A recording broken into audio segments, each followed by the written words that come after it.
Hello and welcome to Lost Love Chronicles. Dear listeners, before we get started, drop a quick hi in the comments and let us know where you're tuning in from. Also, if you have any suggestions for us to make the channel better, please let us know. Now let's start with the story. Blaine and Anita started to get their coats on when a loud crash, followed by the sound of tearing metal, and a loud thump shook the house. Jonas grabbed up his pistol, and Mira reached for her .22. The back door slammed open and a hooded figure bounded through, a semi-automatic at the ready. Before he could raise it, 3 small cracks sounded from Myra's gun. The figure went down, doubled up, and began to writhe in pain. Blaine had grabbed a rifle off the wall and jacked a slug into the chamber. He looked around wild-eyed for someone to shoot. Anita held Laurel closer against her body and stood behind her husband for protection. When the figure went down, Jonas stomped on his chest and kicked him in the head. The unconscious fool rolled over on his back. Jonas grabbed a boning knife out of the knife drawer and squatted next to the prone man. He sliced through the outer clothing and the jeans and shirt. He roughly dragged the man away from his freshly destroyed clothing. The man had a barrel torso, thick legs, and large, powerful-looking arms. The knuckles on both his hands had been damaged many times. He had the fists of a brawler. "I take it this is Barry," Jonas told her. "Yes," she whispered in a hoarse voice. "Well, so far, by your reckoning, you stabbed him once, and now have shot him 3 times. He doesn't seem to fare too well against you, all things considered." He stood back from the man. Someone closed the door. "Our guest is getting chilly." Jonas continued. "Blaine, see if there is anyone else with our friend here. If there is, shoot him." "You bet," Blaine answered grimly. "Anita, stay in here where it's warm and watch after our baby." His words would have sounded ridiculous, except for the set to his face and the way he held the 30-06 Remington bolt action. Blaine leaned the rifle against the wall long enough to slip on his parka and zip it up. As the hood went over his head and was tied into place, he grabbed up the rifle with an unloved hand.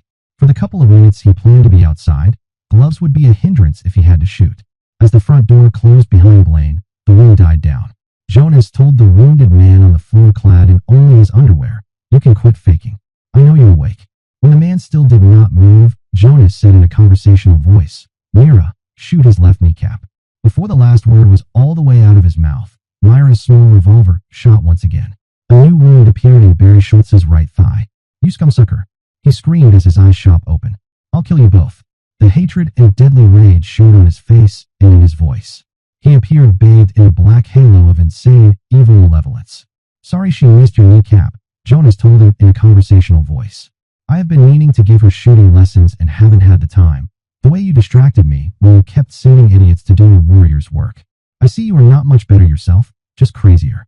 Each mention of Barry's insanity threw him into new paroxysms of anger. "I'll kill you," he screamed. "You will die slowly, begging me." Whatever Jonas was going to beg for was lost as he nudged Barry's wounded leg. The big man tried to roll over and snag Jonas's foot with a mid-sized hand. He got a kick in the wound on his side for his troubles. "Get back away from him," Mira said in a tight voice. "I want to try to shoot his kneecap again." "Wait," Jonas told her. "Practice shooting at his nuts. You say he never uses them anyway. I want him to be able to walk. We are going to play 20 questions. Then when the questions are answered, I will either need to have him able to walk enough to show us, or walk to his own grave."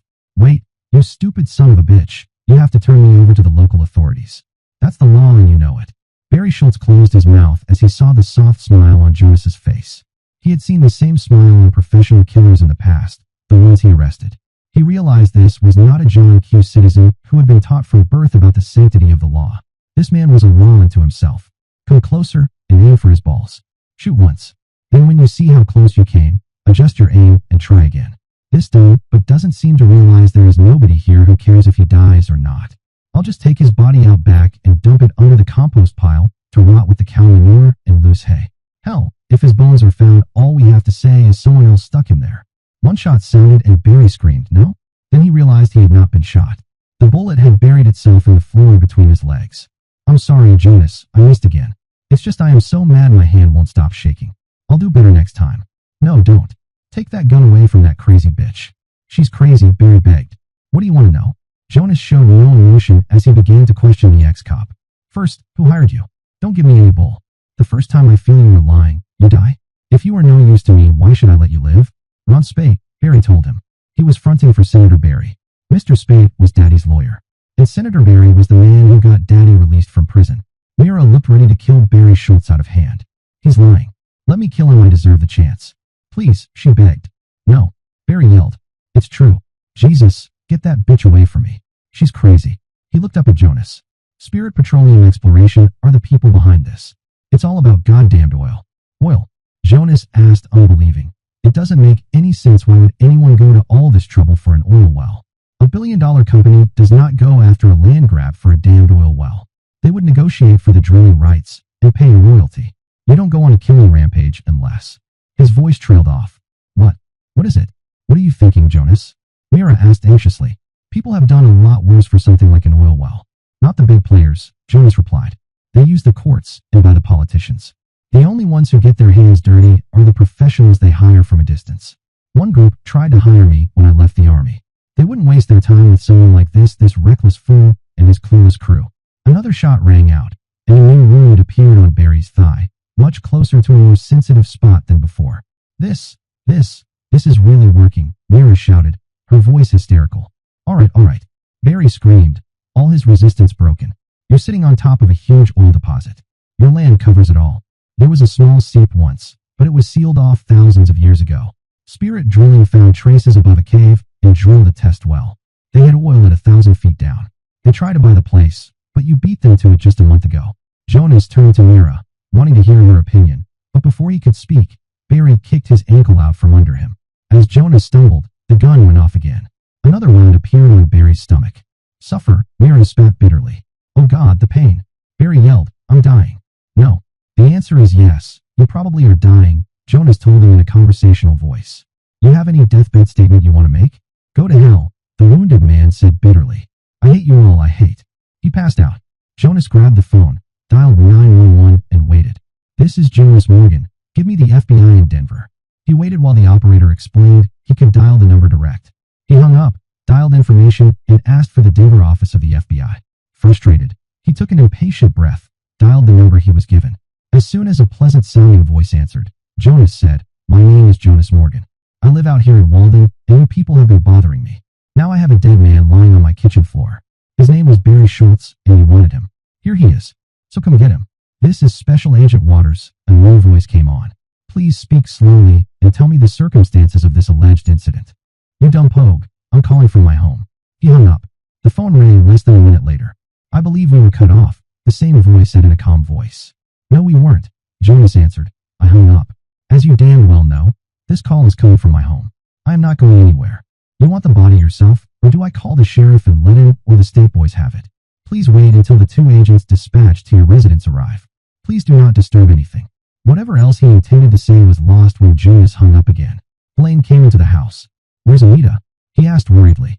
I'm in here, Han, with the baby, Anita called fearfully from the bedroom. Is it all over yet?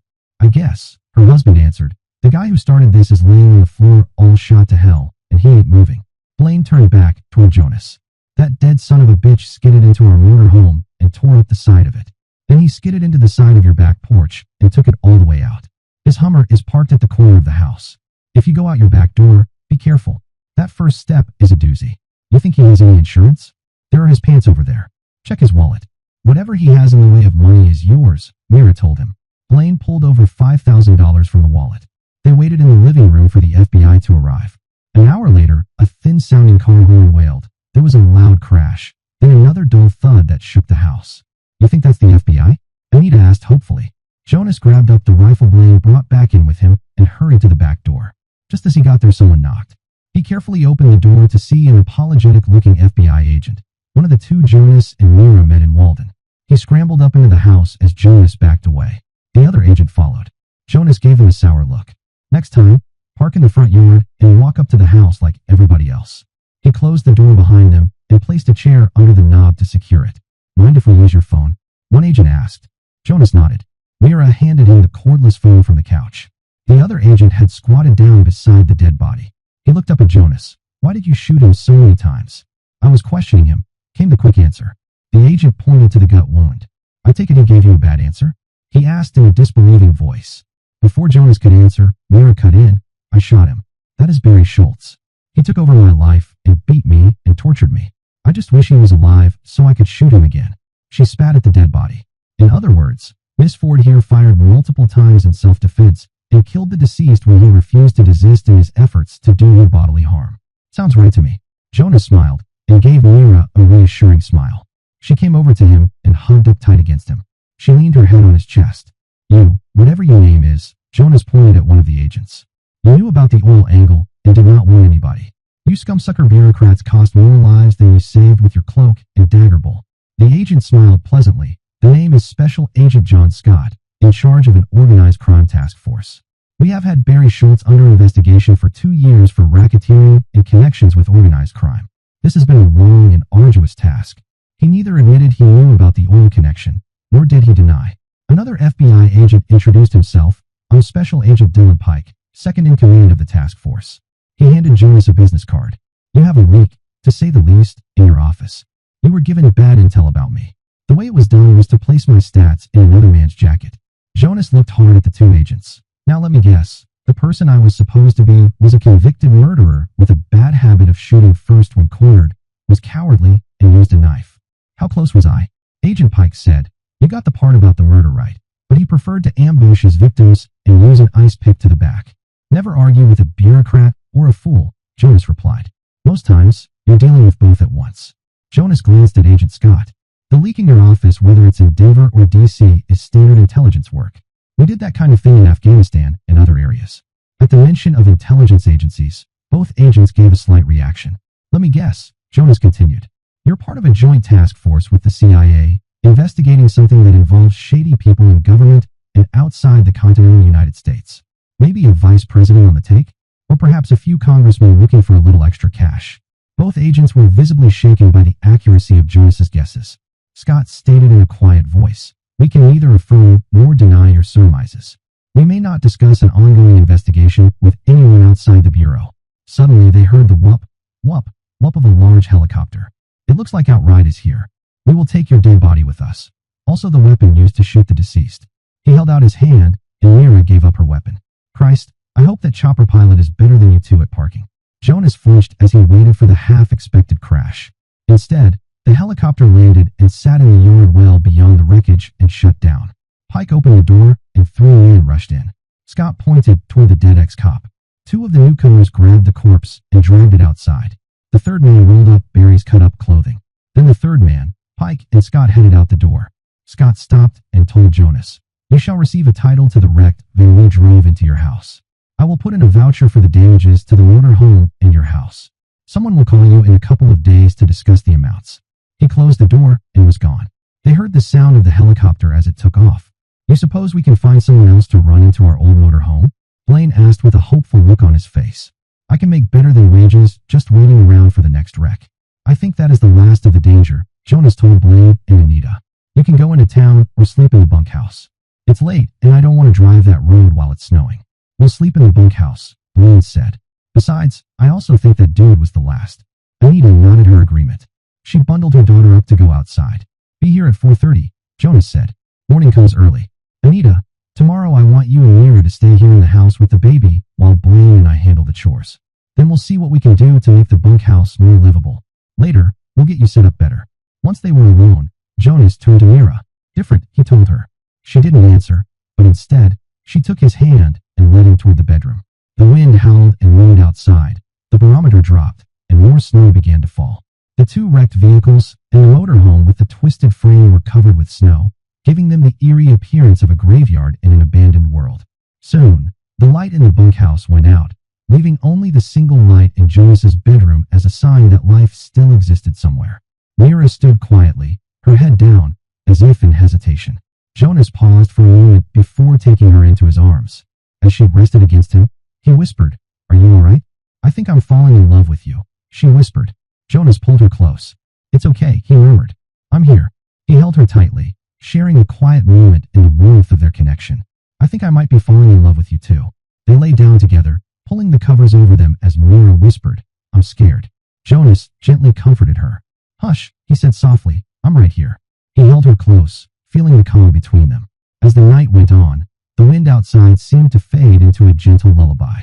They slept, resting in the quiet and warmth of the new emotions they were beginning to understand. The morning after Barry Schultz died, Jonas awoke to the howling wind. The small ranch house seemed to shudder and quake after each heavy gust. Another snowstorm had started up during the night. The violence and fury of the gale raging down from the north made the ranch house feel as if it were alone and isolated from the rest of the world. He rolled over and hugged Mira tight against him. She snuggled back and whispered, "You going to wake me like this every morning?" She rolled over in bed and nuzzled his chest. He smiled in the darkness and kissed her softly on her sleep-swollen lips. "Time to get up, babe. No time for love-making in the morning, unless you want to start the day at 3:30. He laughed and kissed her forehead. Up and at him, Jonas threw back the covers and caught his breath as he stared down at her silhouette in soft contrast to the white sheets. In the darkened room, Mira heard him slowly exhale and whisper, "Oh yes." She rolled over on her back. She smiled a secretive smile to herself and stretched for his benefit. Jonas stared at her shadowy outline in wonder. "You just window shopping, or are you going to buy?" He had difficulty with his voice as he answered her. "We have to get the chores done. Then if there is time, we'll continue to discuss my shopping habits. Right now I am in the market, and then some. Come shower with me." He hurried into the bathroom for his morning pee. She followed him in and sat unselfconsciously on the toilet as soon as he finished and turned toward the shower. The act itself was intimate as she felt his closeness. She giggled to herself, surprised she found peeing in a man's presence could be considered intimate, even sexy, yet it was. It amazed her the way, in such a short time, they had become so close. Except for her little girl crush on her 7th grade teacher, Mr. Darius, Mira had never considered the possibility she might fall in love. The few boyfriends in high school and college quickly lost interest in her because she seemed unable to grow close to anyone. The few sexual experiences in college left her disappointed. She wondered if she was destined to be single and alone forever. Then Jonas Morgan, her complete opposite in nearly every way, came into her life, and everything changed overnight. My God, here I am sitting here, contemplating the deepest aspects of my life, Mira thought to herself.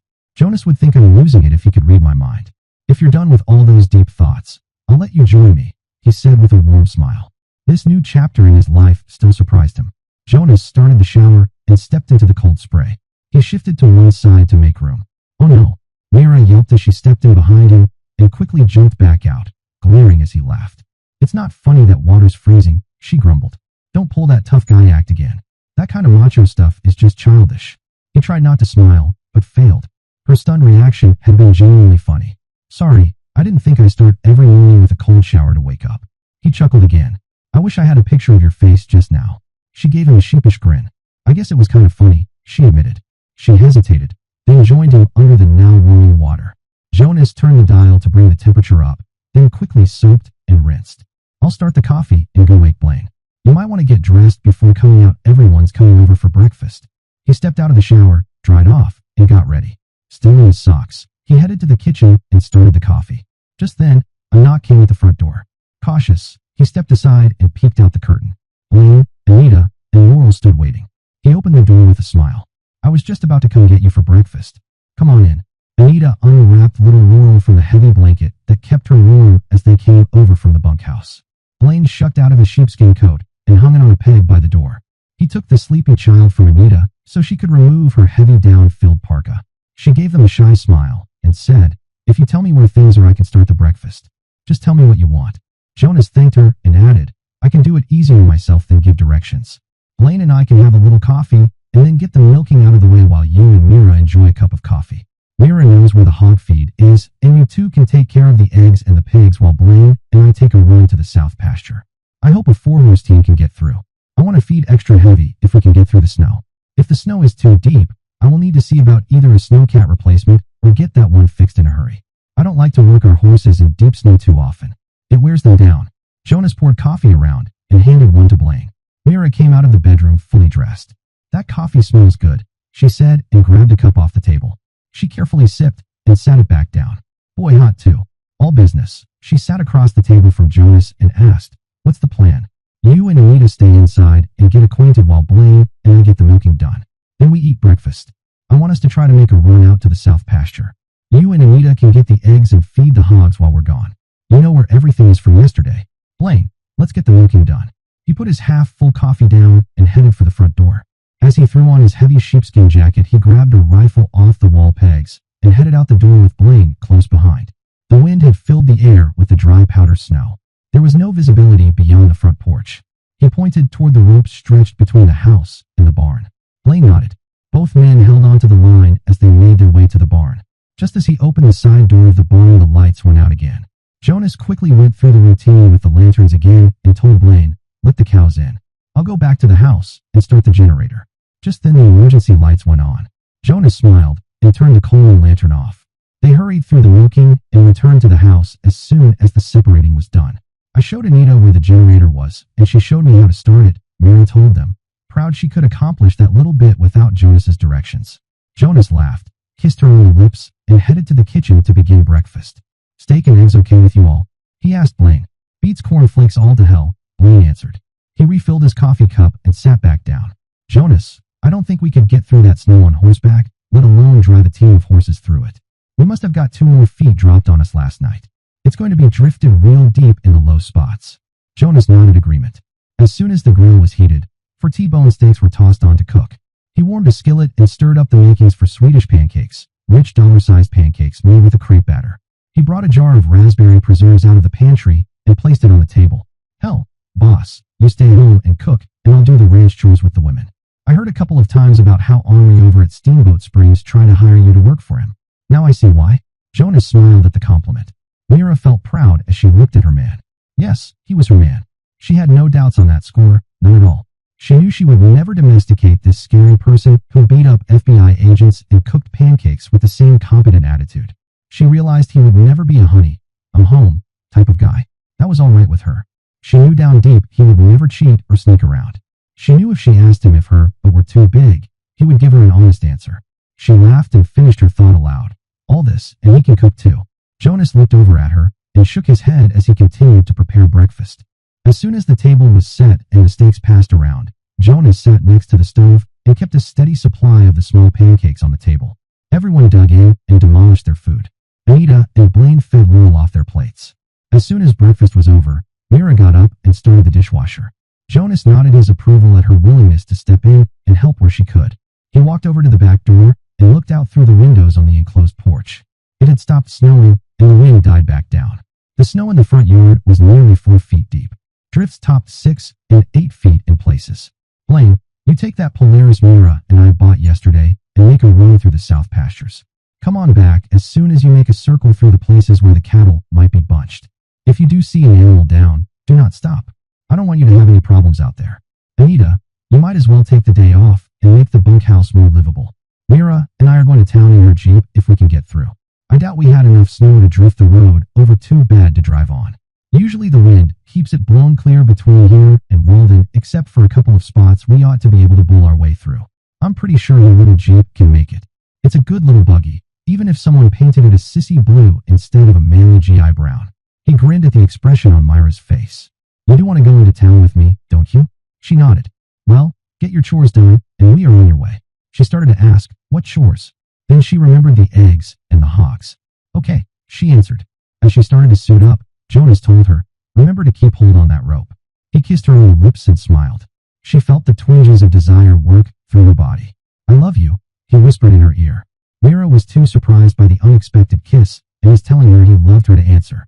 A new warm glow flowed through her. She smiled and pulled her hood up over her head. Anita put her heavy parka on, bundled Laurel up, and followed Mira to the barn. Jonas slipped into a snowmobile suit and added his heavy parka. Blaine followed him outside to the equipment barn. They checked the fuel level in the Polaris and added enough gas to top the tank off. As soon as the Polaris had left, Jonas hurried to the Jeep and started it.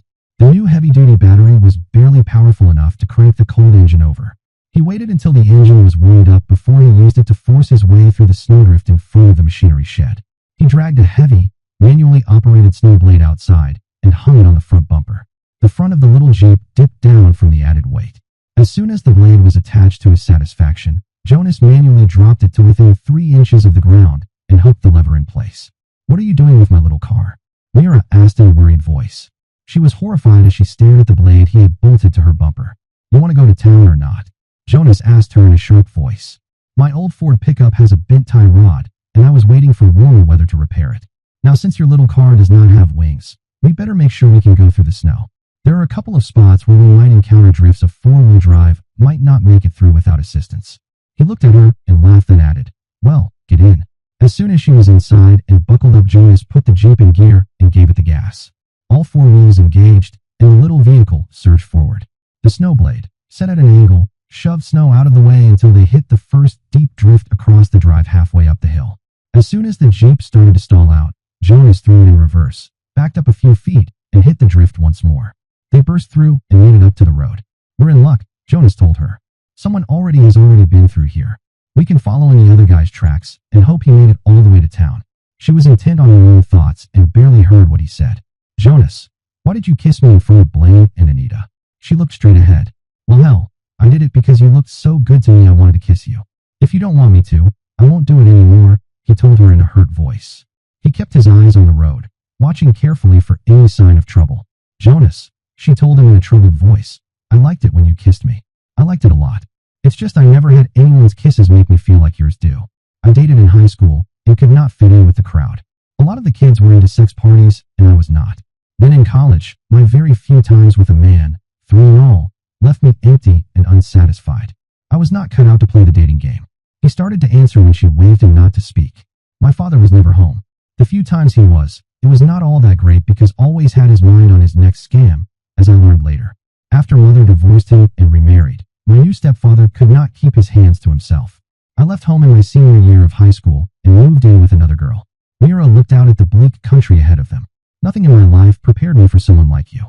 I went to college, took care of Daddy, and met Barry." She shuddered as she remembered the previous evening. "My life was a dark mess under a black cloud. Then I met you, and you did all the wrong things, and made me fall in love with you." She hiccuped a sob. "I'm scared right now, real scared." Her short recital startled him. After a while he told her in a soft voice, "I was a loner in school.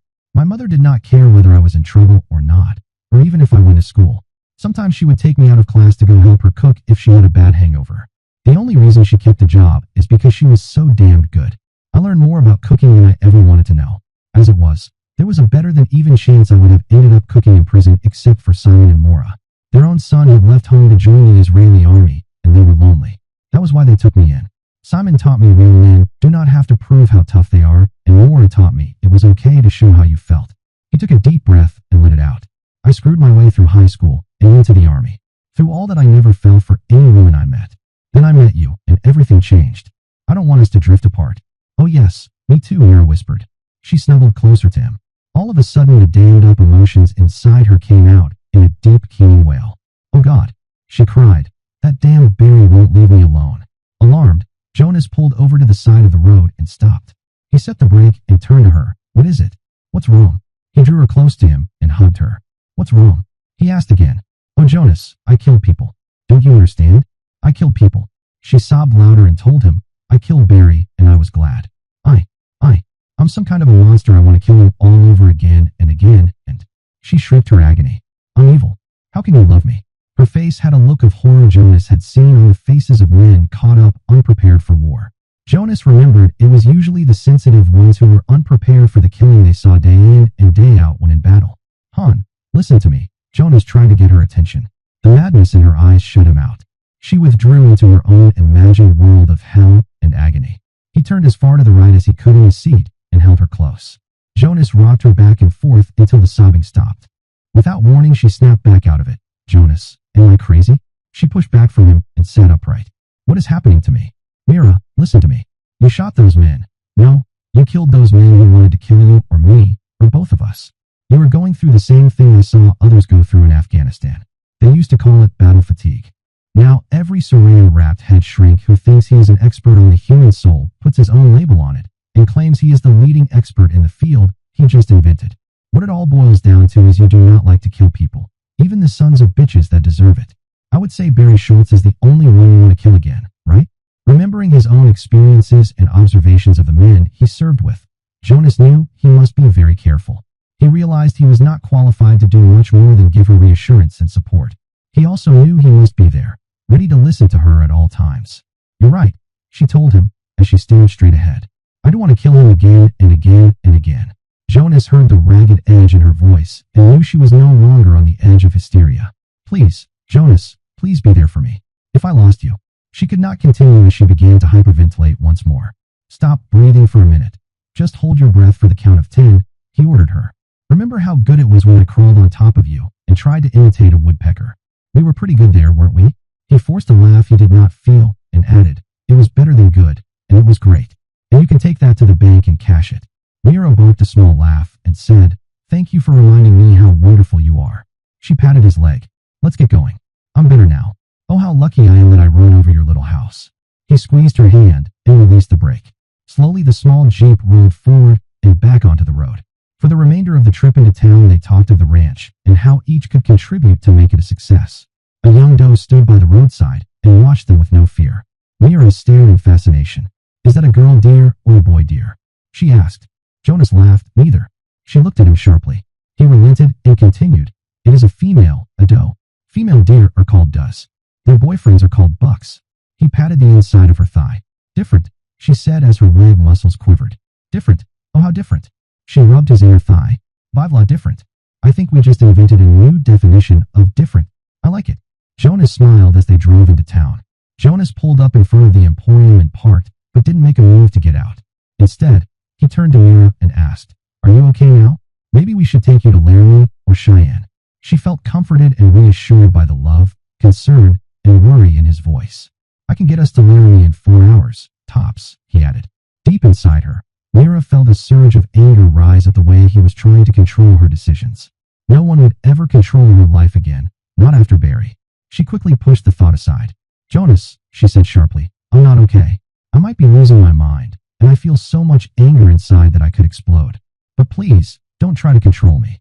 She clenched her fists and held them up to her temples, as though trying to block out an attack. Jonas's own feelings became confused. He drew a deep breath and told her, "Well, damn it. I never felt like this toward anyone in my whole life, and I'm scared I'll lose you. I feel helpless because this is something I can't fight with my fists or work hard to make it right. Honey, I have started to love you so much, so, God damn it, I'm scared for you." Then his voice cracked, and she heard the pain and concern in his words. As quick as it came, the black anger evaporated and was gone. Ashamed of her outburst, she touched his arm and told him in a softer voice, "Just keep reminding me of that. You are better than all the medicine in the world. I love you too, you know." He gave a rueful laugh. "I sure to God hope so. I'd hate to be the only one of us in this much misery." He twisted around in his seat a little more and kissed her. As he drew back, she laughed. Simon came out of the Emporium in his shirt sleeves. He began to shiver as he rapped on the window on Myra's side of the car. "Come in the store," he called to them and rushed back inside where it was warm. Jonas smiled as he got out and hurried around to open the door for Mira. "I must look a mess," she complained, then added, "Thank you, Jonas." She kissed him and walked ahead into the store. "What for?" he asked in surprise. "For being you," she whispered and kissed him quickly on the chin. Simon held the door open. Come in. In case you haven't figured it out yet, it's cold outside." Simon quickly shut the door behind them as soon as they entered. "I, with my great Jewish intellect and ability to solve the unsolvable, have unraveled the mystery of the fake map. It is not exactly a fake after all. In fact, it is," he bowed to his unseen audience. 3 maps in 1. Without another word, they entered the store. Simon led them to the back workshop. His face shone with pride as he showed them 3 copies of the map printed on thin, transparent acrylic sheets. As they removed their outer clothing, Simon stated proudly, "It was all a matter of connecting the dots. The X's and the O's I thought were put there as points of reference of some sort." Jonas looked at the different markings on the 3 copies. "I don't get it. This copy looks like a grid." "It is a grid. I drew lines back and forth through the dots both vertically and horizontally," the old man told him. "Now look at the second map." Jonas and Mira crowded close and stared down at it. Mira saw it first. There is a feint done in some of the squares and no dots in others. You drew lines through all the circles that had dots in them and connected the rest of the circles that stood alone. Then you took the one circle that has an X and a dot inside it and put it on the third map. She stared hard and exclaimed, "That mark is right in the middle to the cave you showed me." Then Jonas thought he understood. The whole damn thing is a scam. Captain Ford used a system similar to this to sucker the ragheads into setting up an ambush at a supposed ammo cache.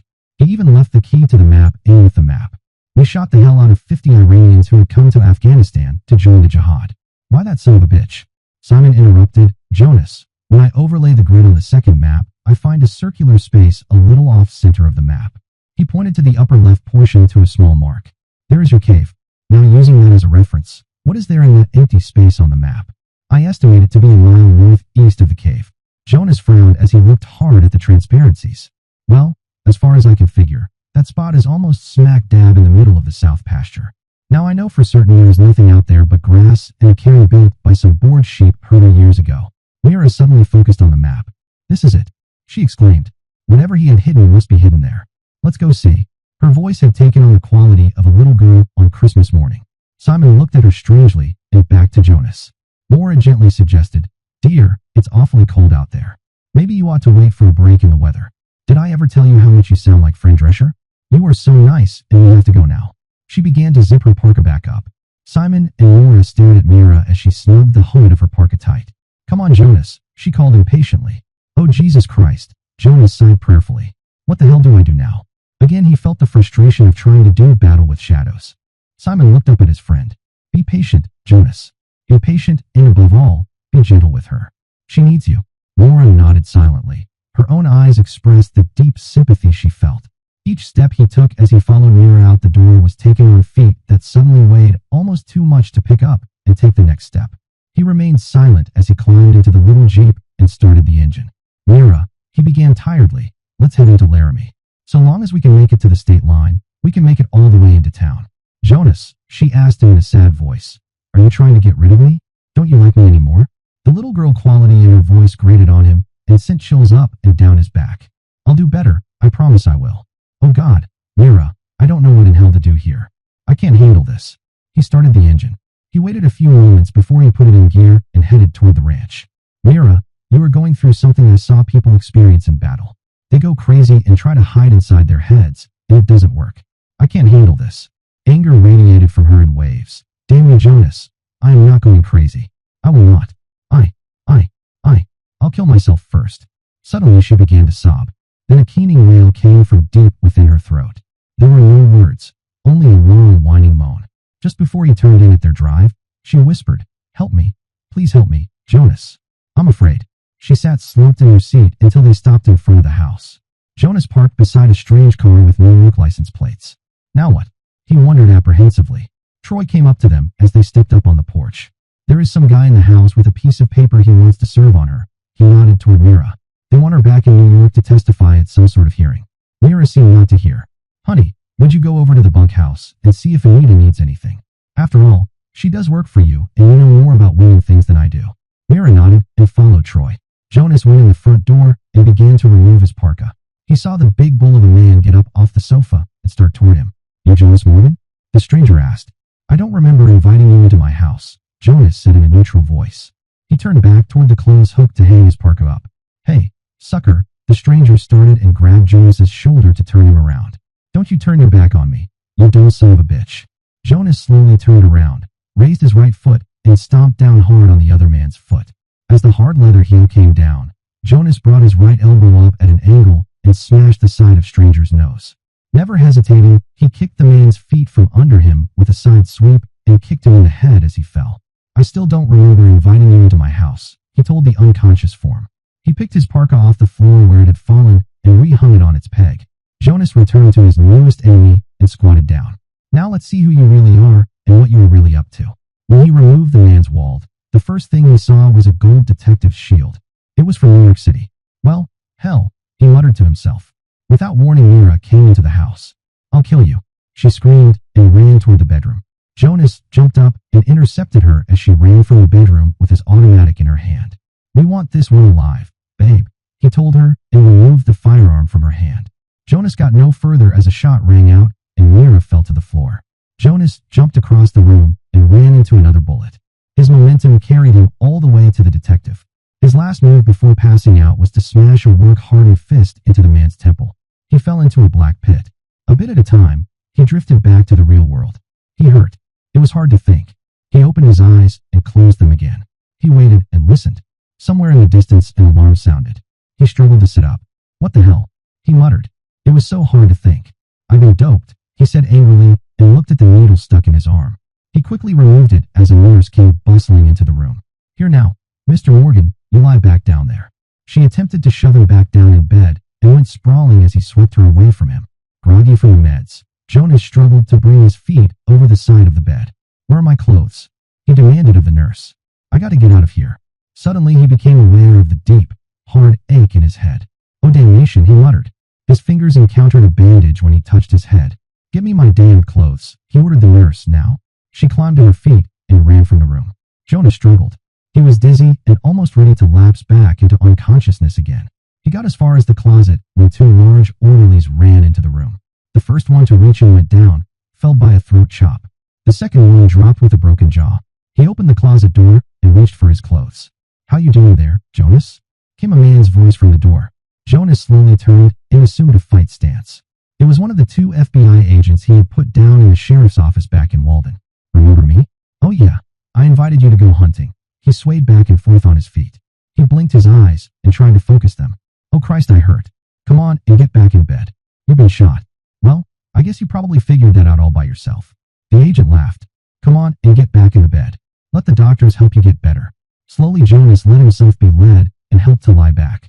"No narcotics. You tell them no narcotics. I will kill the son of a bitch who tries to shoot me full of narcotics." A doctor and another nurse entered the room. "The man says no dope in his system. I would listen to him if I were you." The FBI agent smiled at the doctor. "I say what this patient gets and does not get." The round little man glared around the room, indignant that someone might interfere. "Hey retard," Jonas told him. "I say no narcotics, and that means no narcotics. I will damage you bad if you try any. Now get the hell out of here." "You," he told the startled nurse. "Get my clothes and stuff and put it all in the closet. I'm getting the hell out of here tomorrow. I'm hungry, get me a steak." He relaxed and closed his eyes. He fell into the familiar black whirlpool once again. He felt soft lips gently brush against his. "Oh baby, please wake up." He opened his eyes. "Oh sweetheart, I love you." She hissed him again. "Are you okay, babe?" he asked anxiously as he looked up at her tear-stained face. "You need anything?" "Damn it, Jonas. You are the one in bed, and I am the one here to help you. For just once in your mule-headed life, relax." She smiled gently and kissed his lips again. "Give me my clothes. I gotta get out of here." The ranch. He got no further before she placed a finger across his lips and shushed him. She sighed her exasperation. "Jonas, the government placed 2 people out on the ranch to take our places. There are also 3 more FBI agents posing as ranch hands. Troy is bossing the operation. He complained the 4 agents together can't do as much work as you do." She laughed and kissed him again. "Come here and lie down beside me," he told her in a clear voice. "Jonas," she exclaimed, "we're in a hospital. You sure know how to state the obvious. Would you go get me a rare steak sandwich, please?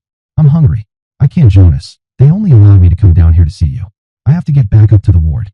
I can only stay a little while." She looked down at the floor. "What? You look fine to me." Then he remembered how she had fallen apart on the way to Walden and the hysteria as she tried to shoot the New York cop. "I'm staying in a locked ward upstairs.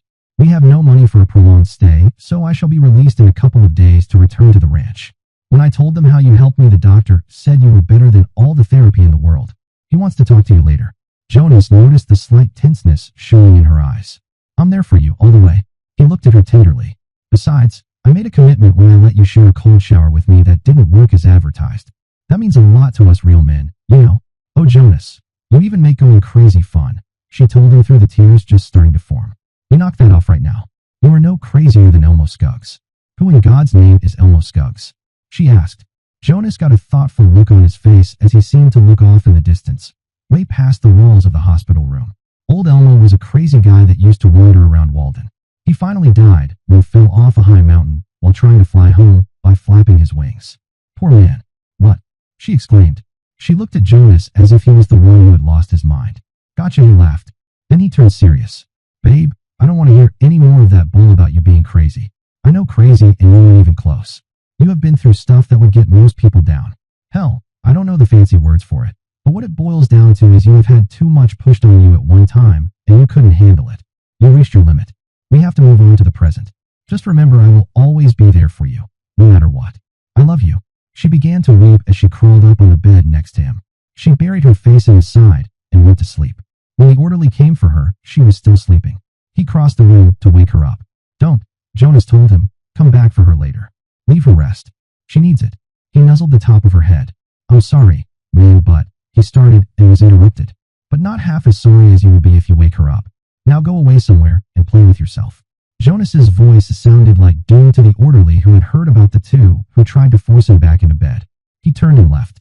"Is he gone?" Nero whispered, giggling. "Did that son of a bitch wake you?" He tensed and started to sit up. "No," she giggled. "This son of a bitch woke me up. Your voice sounds like a bear growl when I have my ear to your chest." "It's a nice growl though," she hastened to add. "Hon, I'm getting out of here tomorrow. I can't just lie around. I have too much to do." He felt her stiffen up beside him. "Babe, It's only a 4 or 5 hour drive from the ranch to Denver, so long as the roads are clear. I will be here at least every other day to visit you while you are here. Don't worry, I'm not going to cut and bail on you. I'm afraid we can't allow that, Jonas. We have your ranch covered tighter than a drum dead. Since you left that one alive for us to question, we know more of what is going on. Well, Mr. Special Agent John Scott, I'll tell you what is going on. It is all one great big scam. Captain Ford pulled this in Afghanistan. Jonas's voice became hard and angry. The map is fake from the word go, built in tears to look like the real thing. The only thing on our land, he corrected himself, is a spring of the purest glacier water you ever tasted in your life. There is no gold, there is no oil, and the geologist reports are both fake. He had a four-cornered con going that pitted two of the major oil companies at each other's throats. He planned to start a bidding war, sucker me into signing off on his plan, and then I would take the fall while he walked away with the cash and spent the rest of his life in some place with no extradition. Those crooked cops, the lawyer and the senator, were conned into thinking the drilling crew found oil. The drilling crew, on the other hand, drilled where a phony exploration record said oil was found by the other company. John Scott's eyes narrowed. Who leaked all this to you? Who are you working with? By Bloody Harry, you had better have some good answers, mister. You are one step from the lockup. It's obvious what happened. Open your eyes and stop sounding so stupid. Jonas looked about ready to get out of bed and start on the warpath. There have been so many oil exploration companies through that part of the state, any oil would have to be deeper than 6,000 feet to remain undiscovered. Jonas shook his head in disgust. It was right there in front of my face all along, and I was too stupid to see it. Jonas, nobody else figured it out like you just did, Mira protested. That's because the only other people on this snipe hunt were either government employees or greedy Easterners who can't see past their bank accounts. Mira mentally flinched. The FBI agent gave Jonas a resentful look. Then perhaps you will share with us who do not have your great intellect who the fourth parties are in this scam. Jonas snorted. He smiled and said, my neighbors to the south, that California stock company. The owners of that place have been operating at a loss ever since they came into the area. They brought management from California who do not know the climate or the area. The locals won't work for them, and the help they do get do not know enough about breeding. They turned the place into a feeder operation. After they learned they needed more grays, they've been trying to force me to sell my land that adjoins theirs. He looked hard at the agent. Another thing for you to ponder and think about is that those New York cops have been staying over there. So you go arrest that bunch, and I'll get back to doing what I want to do, help my lady get well, and raise good beef. What about the Karen, Jonas? Mira asked. He smiled at her. Honey, I'll save that for you to go through come spring. Now you have something to look forward to. Hon, I heard you fall after you got shot. How come you weren't limping or something? Jonas asked her. I was never shot. When the gun went off, I fell and froze. I was in shock when they flew us out. That FBI helicopter brought us straight here from the ranch. Jonas turned to ask Agent John Scott what the chances were for a ride back to the ranch. The FBI man was not there. Where in the hell did he go? Jonas asked the air. The next morning, Jonas sat in a chair and waited for the hospital bill to be tallied. No one thought to bring his parka when they flew him to the hospital. He wondered where he could find a replacement. John Scott and his partner, Special Agent Dylan Pike, appeared in the doorway. Both wore big grins. The task force will be disbanded. A very unhappy senator is behind bars, and Miss Ford's attorney was arrested last night at his home. 2 teams of FBI agents raided your neighbors to the south and arrested those who lived through the gun battle. You only missed one thing. That place was also a distribution center for some Afghan cartel. They brought processed opiates in by the planeload and packaged everything for retail distribution. No one in D.C. had any idea. Since when is that a revelation? Jonas snorted. More important to me is where I can get a coat. I will have to take a bus to Steamboat and catch a ride from there on home. Would you accept portal-to-portal chauffeur service compliments of your grateful uncle? Dylan Pike grinned at Jonas and handed him a manila envelope. There is a check in this envelope for the damage we did to your house. You also have a salvage title to the wrecked vehicle that caused the damage. If your hired hand accepts it, there is a settlement check for the damage to his motor home. Our people have pulled out, and your ranch is yours again. Your ride is waiting for you. Got room for another passenger? Mira came into the room, fully dressed. I signed myself out. She hurried over to Jonas. You don't mind, do you? She asked anxiously. Honey, it's not about whether I mind or not. It is more, are you ready to leave? He hugged her close to him and smiled. What do the docs say? One says I may be a little precipitous. The other one says that if I feel upset to get right back here. I want to be with you, honey. Well, let's get going. Special Agent Scott led the way to the elevators. Once on the ground floor, he took a shortcut through the emergency room, out the doors, and into the helicopter waiting for them on the helipad. Throughout the trip, Jonas kept Mira close, feeling comforted by her presence. "Just wait until we're home," he whispered. "Mira, you know you're still wounded, right?" She whispered back, a soft giggle escaping her lips. "Yeah, but not in a way that'll stop me from making you feel better." He shifted in his seat, gently taking her hand. "Can you guess what I have planned for us after we get back?" She gave his hand a brief squeeze before pulling away. "You're impossible," she teased. "No, I'm just glad you're here with me." He rested his head on her shoulder as they continued the ride. She looked around to see if anyone noticed them, and when she realized they were unnoticed, she playfully nudged him with her elbow. "Stop acting like a show-off," she muttered under her breath, her face flushing with embarrassment. "Sorry," Jonas whispered, leaning in closer. "I promise to be quiet next time." She gave him a playful shove. "If you make another sound, I'll make you regret it." "I love you," he said softly, and they continued their ride home in silence. As the chopper settled down in the front yard, Jonas saw how many changes had occurred in his absence. His snowcat had been repaired and was now parked next to the equipment barn. Someone had painted Harold's old snowmobile a bright red. Jonas almost didn't recognize it. Blaine came out of the horse barn, an egg basket in one hand. He waved at them with the other hand. "Hey Jonas," he greeted them. "Mira, glad you're home. I sold a side of beef to that crazy French chef in Steamboat. He tried to cheat me, and I pulled out my hunting knife and offered to give him a sex change operation. I told him you said it was all right, and I could if I felt like it. He paid, and I put the money in the bank." He grinned with pride. "I sold all of the eggs to some produce guy out of Laramie who said he has a deal with you, and he gave me cash too. I put it in the mayonnaise jar we emptied out while you were gone." Jonas looked at Mira and smiled. "A lot of people around here use fruit jars." She wrinkled her nose at him. Blaine continued. "All the stock is fed, and we fixed up your old Ford Ranger. Those government guys ordered a tie rod assembly flown in after I said it would look better if we had an outside job going to justify so many people wandering around the place. I painted that old snowmobile out behind the barn and installed the engine out of your wrecked one in it. Works great. Hell, I better leave for another couple of days. You'll have this place stocked with our own cattle." Jonas looked around in wonder. Boss, you've been gone 6 days." Blaine told him. Agent Scott came up behind him. "You were out for 3 days while the doctors worked on a blood clot that tried to migrate toward your brain." He grinned at the way Jonas's mouth hung open. "You were damned lucky they caught it in time." "I'm going into the house, honey," Mira told him. "I want to lie down. Join me when you get done out here?" Her face had taken on a pinched look. Her fear had returned. Jonas hugged her. "Sure, babe," he told her. "Go on in. I'll be with you in a little bit." "Blaine, for what it's worth, you are a good man. In fact, I can think of no one I would rather have out here more than you and Anita." He smiled down at Blaine. "To show my appreciation, I'll give you a reward." Blaine looked his boss with anticipation. Jonas pulled the check to compensate him for the damages done to his motor home. "Why hell, Jonas," he exclaimed, "this is for more than I paid for that old sports coach in the first place." "Well, give the check back if you don't want it." "Hell no, boss. I'm just hoping you can scrounge up a few more people to run over the old clunker. I just might be able to retire before long if you can find enough bad drivers." Jonas looked up toward the road and frowned. "Oh hell, I think here comes more trouble." They watched a van with sheriff's logos on both sides approach. "Jonas," Troy greeted his friend as he got out of the passenger's side. "What's the matter this time, Troy?" Jonas asked in a tired voice. The deputy smiled and told him, "This is a social call. We were headed back into town from Steamboat, and I saw you out here. We had to testify in a narcotic seizure and are just now on our way home." "How come you're driving that van?" Jonas gave the van a sharp look. "You almost always take your own car when you travel out of town." Troy looked at Jonas with a sheepish grin on his face. "Someone stole my car."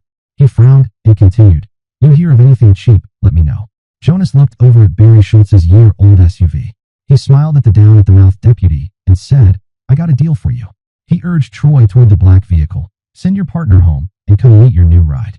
Troy waved toward the road, and the van drove away. "Holy crap. Man, where did you get this?" He looked in awe at the vehicle. In a daze, he approached the driver's side and ran a gentle hand over the door near the handle. "I can file a damage claim and get the title without a hitch. It belonged to that worthless New York cop who started all our problems in the first place," Jonas said, pointing at the car. "That dent in the right rear quarter panel? FBI did that. And that white paint on the bumper, that's from when you backed into the steps. Troy, the law says I can't accept a gift over $50. That thing out there? It costs a bit more than that, I'm sure." Jonas smirked. "Now I know why you became a cop. You're too stubborn to do honest work. Listen like I'm talking to a kid. Apply for a mechanic's lien, pay the title transfer, register it. Simple. Keys are in the ignition. Go home. Show your wife the new car." He chuckled as Troy stared in disbelief. "Myra's waiting. Goodbye." Two thoughts hit Jonas at once. He'd helped a friend, and he'd finally gotten rid of Barry's car and no more painful reminders parked out front. Inside the house, Jonas hung his coat and moved quietly through the hallway. In the bedroom, Mira was fast asleep, breathing softly.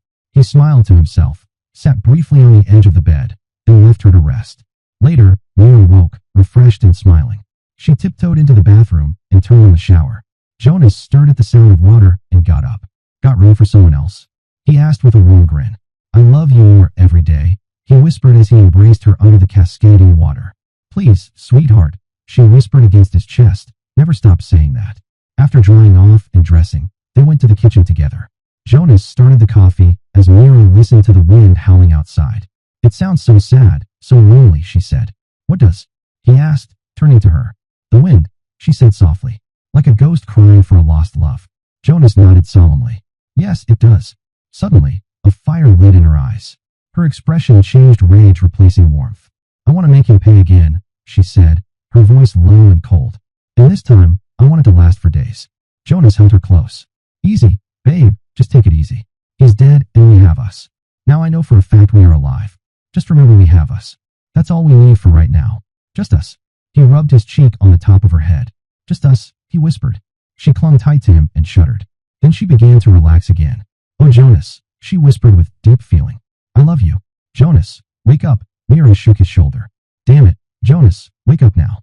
"I'm awake," he mumbled, rubbing his eyes. "Just lying here thinking about things and how you always start the day off with a surprise." "What's going on?" Mira laughed at his response. "Hey, we need to head into Laramie or Denver. It's the 15th. Also, I'm pregnant, and guess who the father is?" Jonas paused, his mind racing. "It better not be Simon, or Laura will have his head. If it's that FBI guy named Pike, I'll be having words with him." In a more serious tone, Mira said, "Jonas, I don't like those kinds of jokes." Jonas turned to her, concerned. "Honey, I know neither of us would ever cheat. That's why I can joke about it. But you're pregnant? Tell me everything." Mira hesitated, her voice softening. "Yes, Jonas. We're going to have a baby. Aren't you happy?"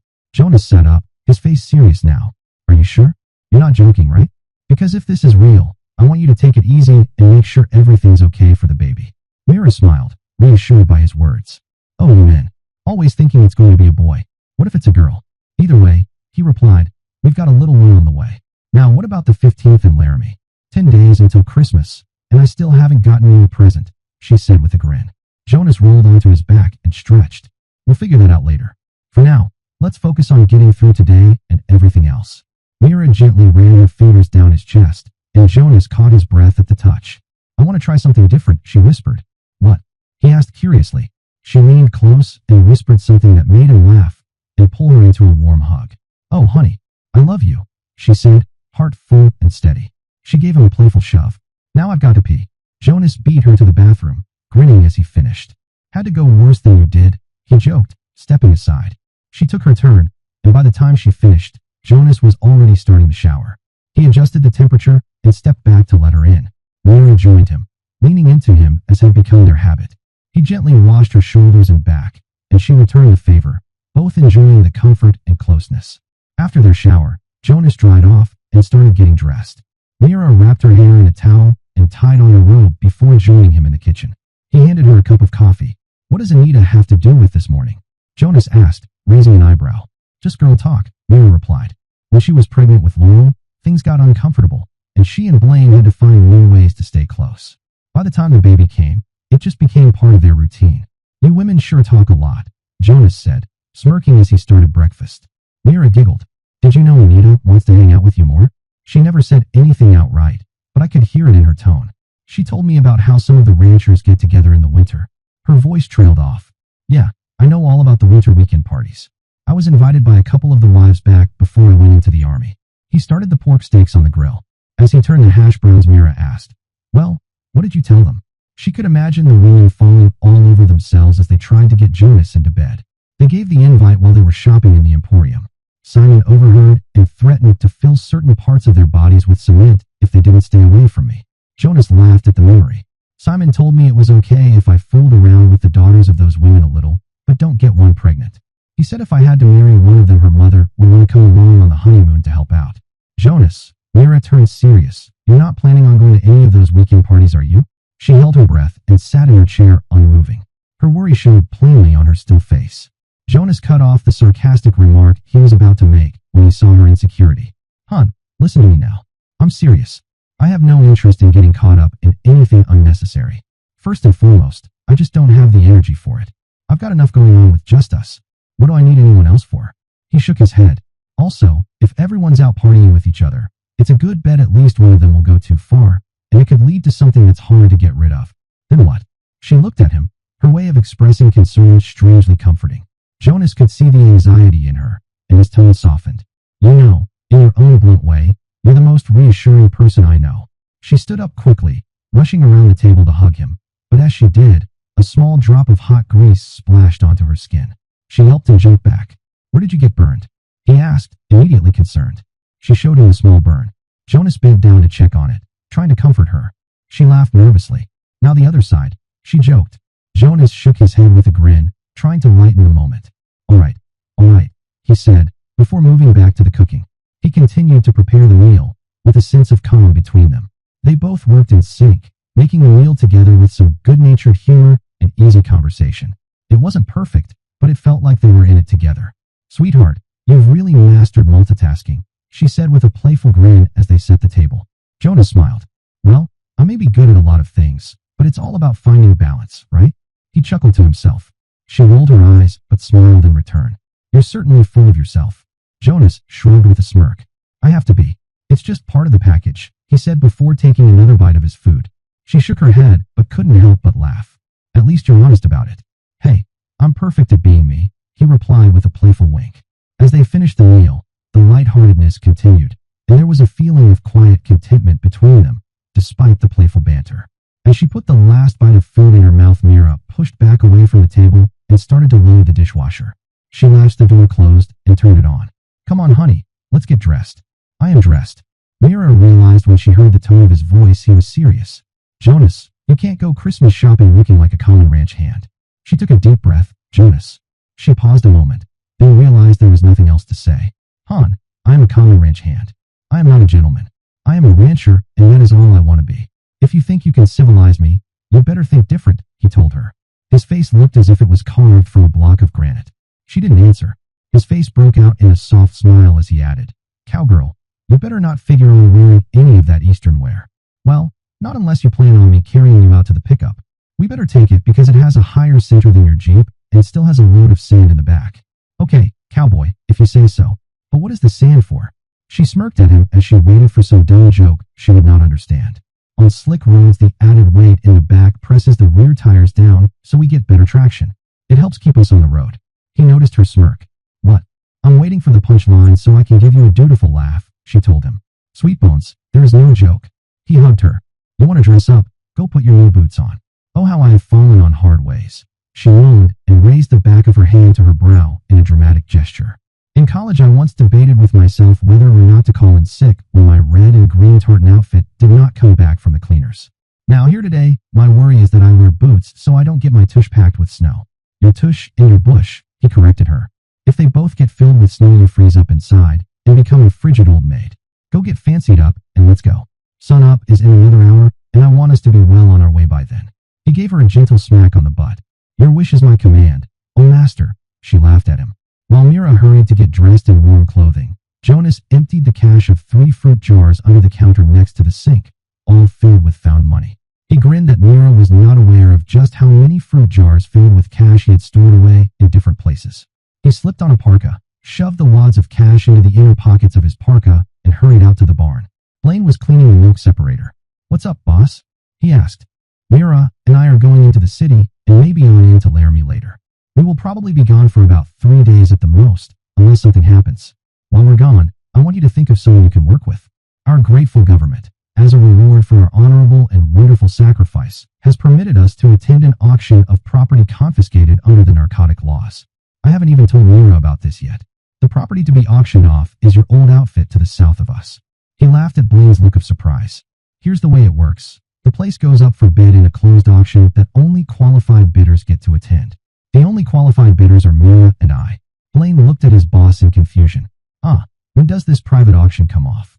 Oh, sometime yesterday or this morning. We did not even have to be there to attend. Jonas looked at Blaine's confusion. It's a setup. Because of some errors on the FBI's part, that California bunch and the crooked New Yorkers almost got away with the biggest narcotic deal in U.S. history. You mean that airplane loaded with dope? Blaine asked.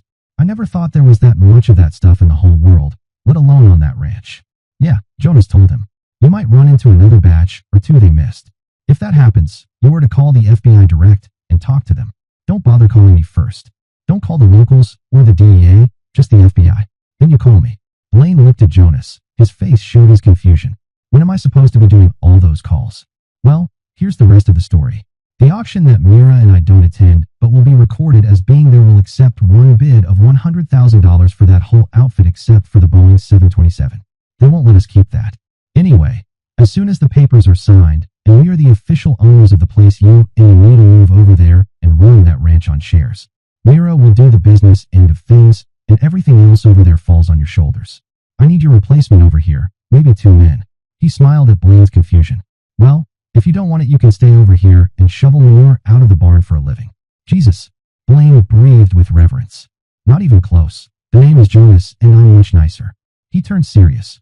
Now the deal is that you have to keep on working for ranch hands' wages for the first year. After we sell off the stock we don't want, you get foreman's wages and 10% of the profit.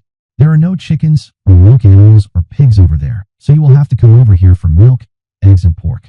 Can you handle it? You just watch me, Blaine almost yelled. Oh hell yes, you just watch me.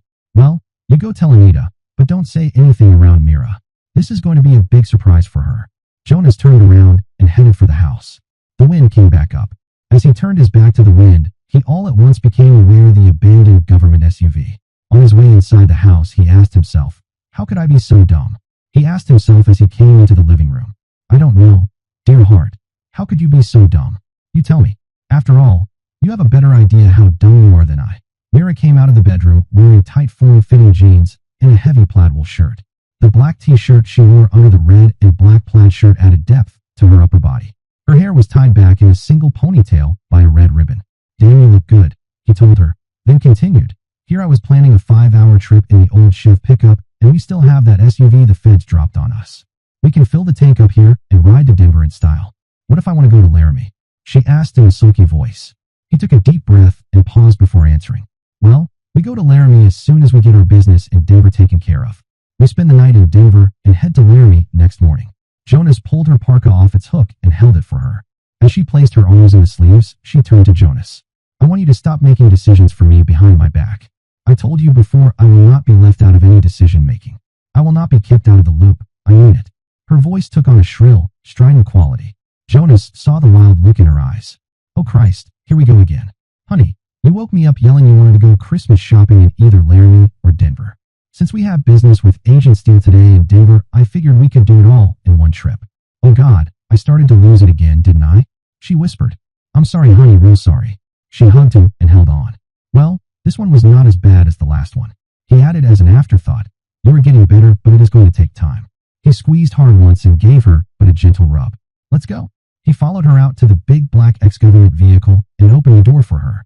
He looked at the USG plates still bolted to the bumper and smiled. Mira looked over and saw Blaine and Anita standing outside in the cold. They waved a wild farewell as the SUV headed up the drive to the road. What's got into them? Mira asked, puzzled at the strange behavior. Well, babe, I guess they just have the Christmas spirit. I wouldn't worry about it. He steered toward Denver. Mira fiddled with the radio, retuning it as the station faded.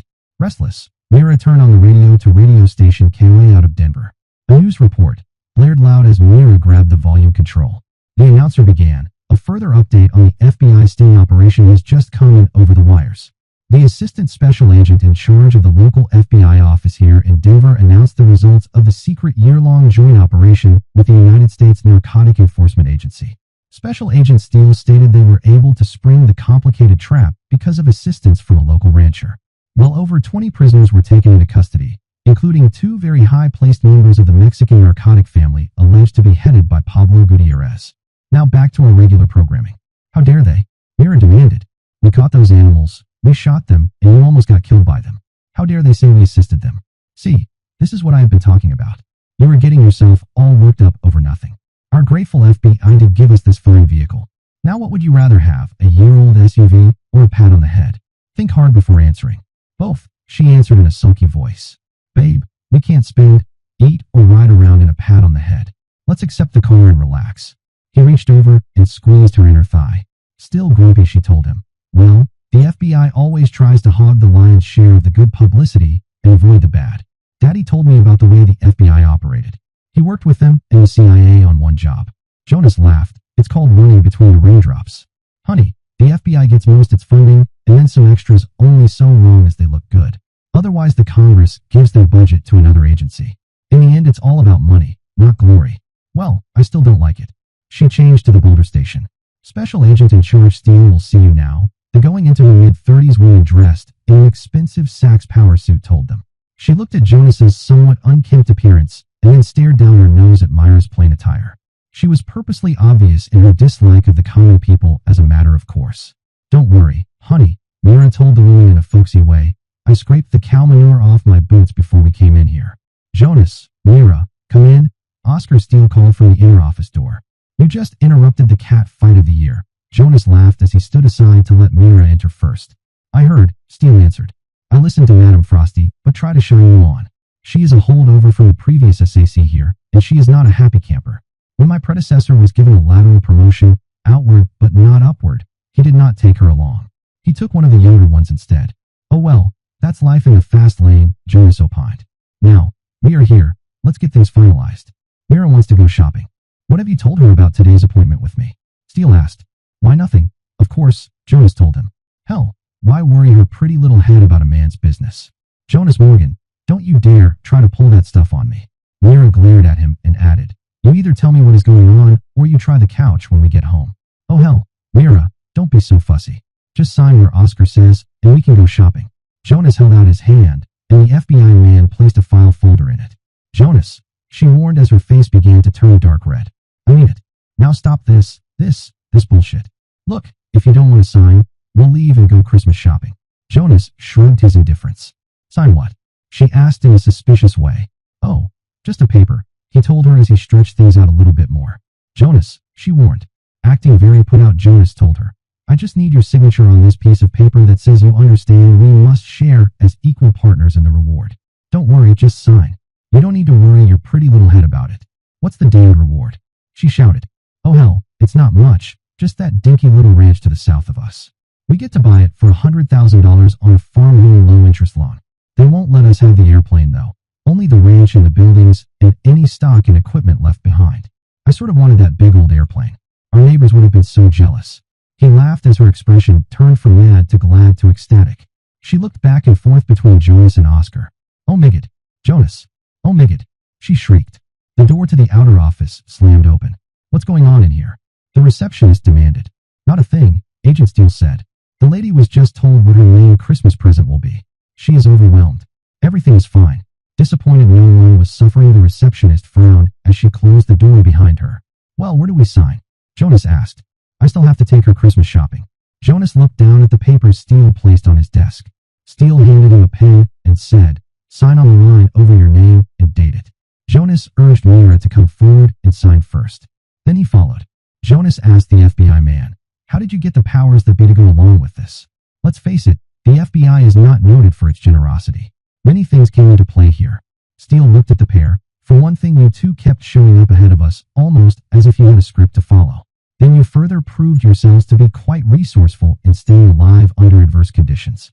Of course you handed us the whole thing on a silver platter when you, how do I phrase this, informed us of your the ex-policemen's association with your neighbors to the south. Your reward, if you elected to apply for it, would have been quite substantial for the recover of 21,000 pounds of pure uncut cocaine. I pointed out the ranch would be small change and could be kept off the books if you attended a pre-qualified forced auction." He smiled at them and added, "You did great. Also, if you were able to write the script, your agency gets all the credit for the biggest narcotic bust in history, so long as 2 local ranchers keep their mouths shut," Myra added in a sarcastic voice. Agent Steele pursed his lips in a small smile and admitted, "Well, there is that too. Look at it this way though, we all win with this scenario." He gathered up all the papers and slipped them back into a manila envelope. "Your copies will be mailed to you along with all the necessary documents." "What about the mineral rights?" Jonas asked. "More specifically, what about the oil rights and the water rights?" "I almost forgot to ask. Are they a part of the deal?" Steele looked surprised as he answered, "I assume the water rights are conveyed with the deed." As for the other, I'll look into it. You do pose some hard questions. Not good enough, Jonas told him. We'll stay in town another 2 days while you look into things.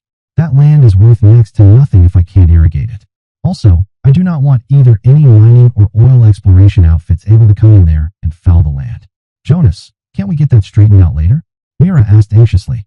No, babe, it needs to be addressed right now. There are 2 oil companies, Exxon and Shell, ready to get into a bidding war because of some forged drilling records. Remember? Those people are like lice. Either we get that land free and clear of all encumbrances except for the mortgage, or we do not get it at all. There are surface indications indicating there might be oil in the ground, but I am positive the oil is over a mile down. Myra's voice became harsh and raspy as she told him, Jonas, I want that land. Fine, he answered, tear up the papers with my signature on them. When you conclude your business here, I'll be downstairs in the car waiting. He turned and left. Just as he left Steele's office, he turned around, re-entered, and handed her the keys to the SUV. He also gave her a handful of cash from his inside coat pocket. I'll take the bus back. Mira stared at his retreating back. Tears formed in her eyes. Why can't he understand? She asked. Mira, that man operates on a different wavelength than most people. He is the most honest man I ever met. Steele smiled and added, in his own way, what should I do with these? He asked as he pointed at the papers. Burn them, she answered and walked out of the office. She walked to the parking lot where the SUV was parked and got in. She asked directions to the nearest gas station, topped off the tanks, and asked directions to the bus station. Jonas sat by himself, all alone, completely at rest, waiting for the next bus to Steamboat Springs. She sat down on the bench next to him. Jonas, I'm sorry. Are you mad at me? She asked in a soft voice. No, Mira, just a little disappointed. When you get that greed bug biting you, there is no way I can reason with you. Can't you understand that whole land deal from our grateful government was merely part of another scam? Someone somewhere wanted us to take the land, and then we would be forced to sell it in a year or less for nowhere near its potential true value. Between the IRS and the locals, we might get enough to pay the taxes owed and due. Then we would find we were next-door neighbors to some big outfit that would immediately start making moves to get our property.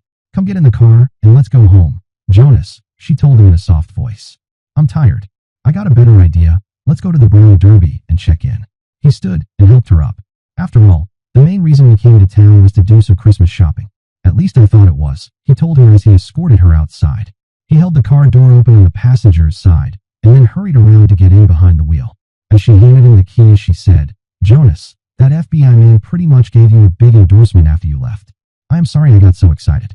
Would you please slow down and tell me what was all so wrong with accepting all that land? Han, there was nothing wrong with accepting the land if we got the land and the water, oil, and mineral rights. Someone, somewhere, I don't know who or where, was trying to pull a fast con game that would have given them that ranch south of us in such a way it would have been hard to prove any wrongdoing. She snuggled over closer to him. Keep going. You haven't told me how there was a scam going on. Logically, it sounded like a straightforward deal where we got rewarded for being good citizens. What's the catch? Mira, when it comes to all that finance stuff and tax stuff you seem to know so well, I'm lost. You know I am just plain old dumb about that stuff. When I made first sergeant, my major actually sat in the room and prompted me on a few of the test questions, or I would have failed the damn thing. One thing I am good at is sizing up people and deals. Your dad is the first man to ever con me like he did. She visibly flinched at mention of her father's crooked ways. He continued, that is why I was a damned good sergeant. I can size up people and situations, and am very seldom wrong. She grew impatient with all the qualifying. Can you just tell me what was so awful wrong, other than it was just a hunch? Sometimes Jonas irritated her to no end. Cut to the chase. He smiled at her impatience. The questions I asked about water rights are very important. If someone has prior water rights on the land, that means even though you own the land, you cannot use the water. This was how the big ranchers kept the little guys out. It all started back in the 1800s. This means that if you can't use the water to irrigate, you can't raise your own hay. It also means your stock can be fenced off from the water in most instances. Now do you see the picture? Oh, she said a flat voice. Then the same sort of deal applies to the mining and oil rights? Then that means, yes, there is another party in all the problems we have been through, and he is still in there making a play for the 2 ranches. This is more likely an oil company's way of doing things, to steal your land legally. Jonas added, I have a hunch Agent Oscar Steele is right this minute making a few phone calls. We just might be called as witnesses in a few months when the rest of this all gets straightened out. He pulled up in front of the hotel and stepped out as a hotel employee opened the door for Mira. No luggage, Jonas said. He joined Mira and escorted her into the hotel. After After they signed and Jonas paid from the large wad of bills in his left inside coat pocket. After the bellhop showed them their room, Jonas tipped him from another large wad of cash in his right inside coat pocket. Jonas, Mira started in an exasperated voice the moment the bellhop left.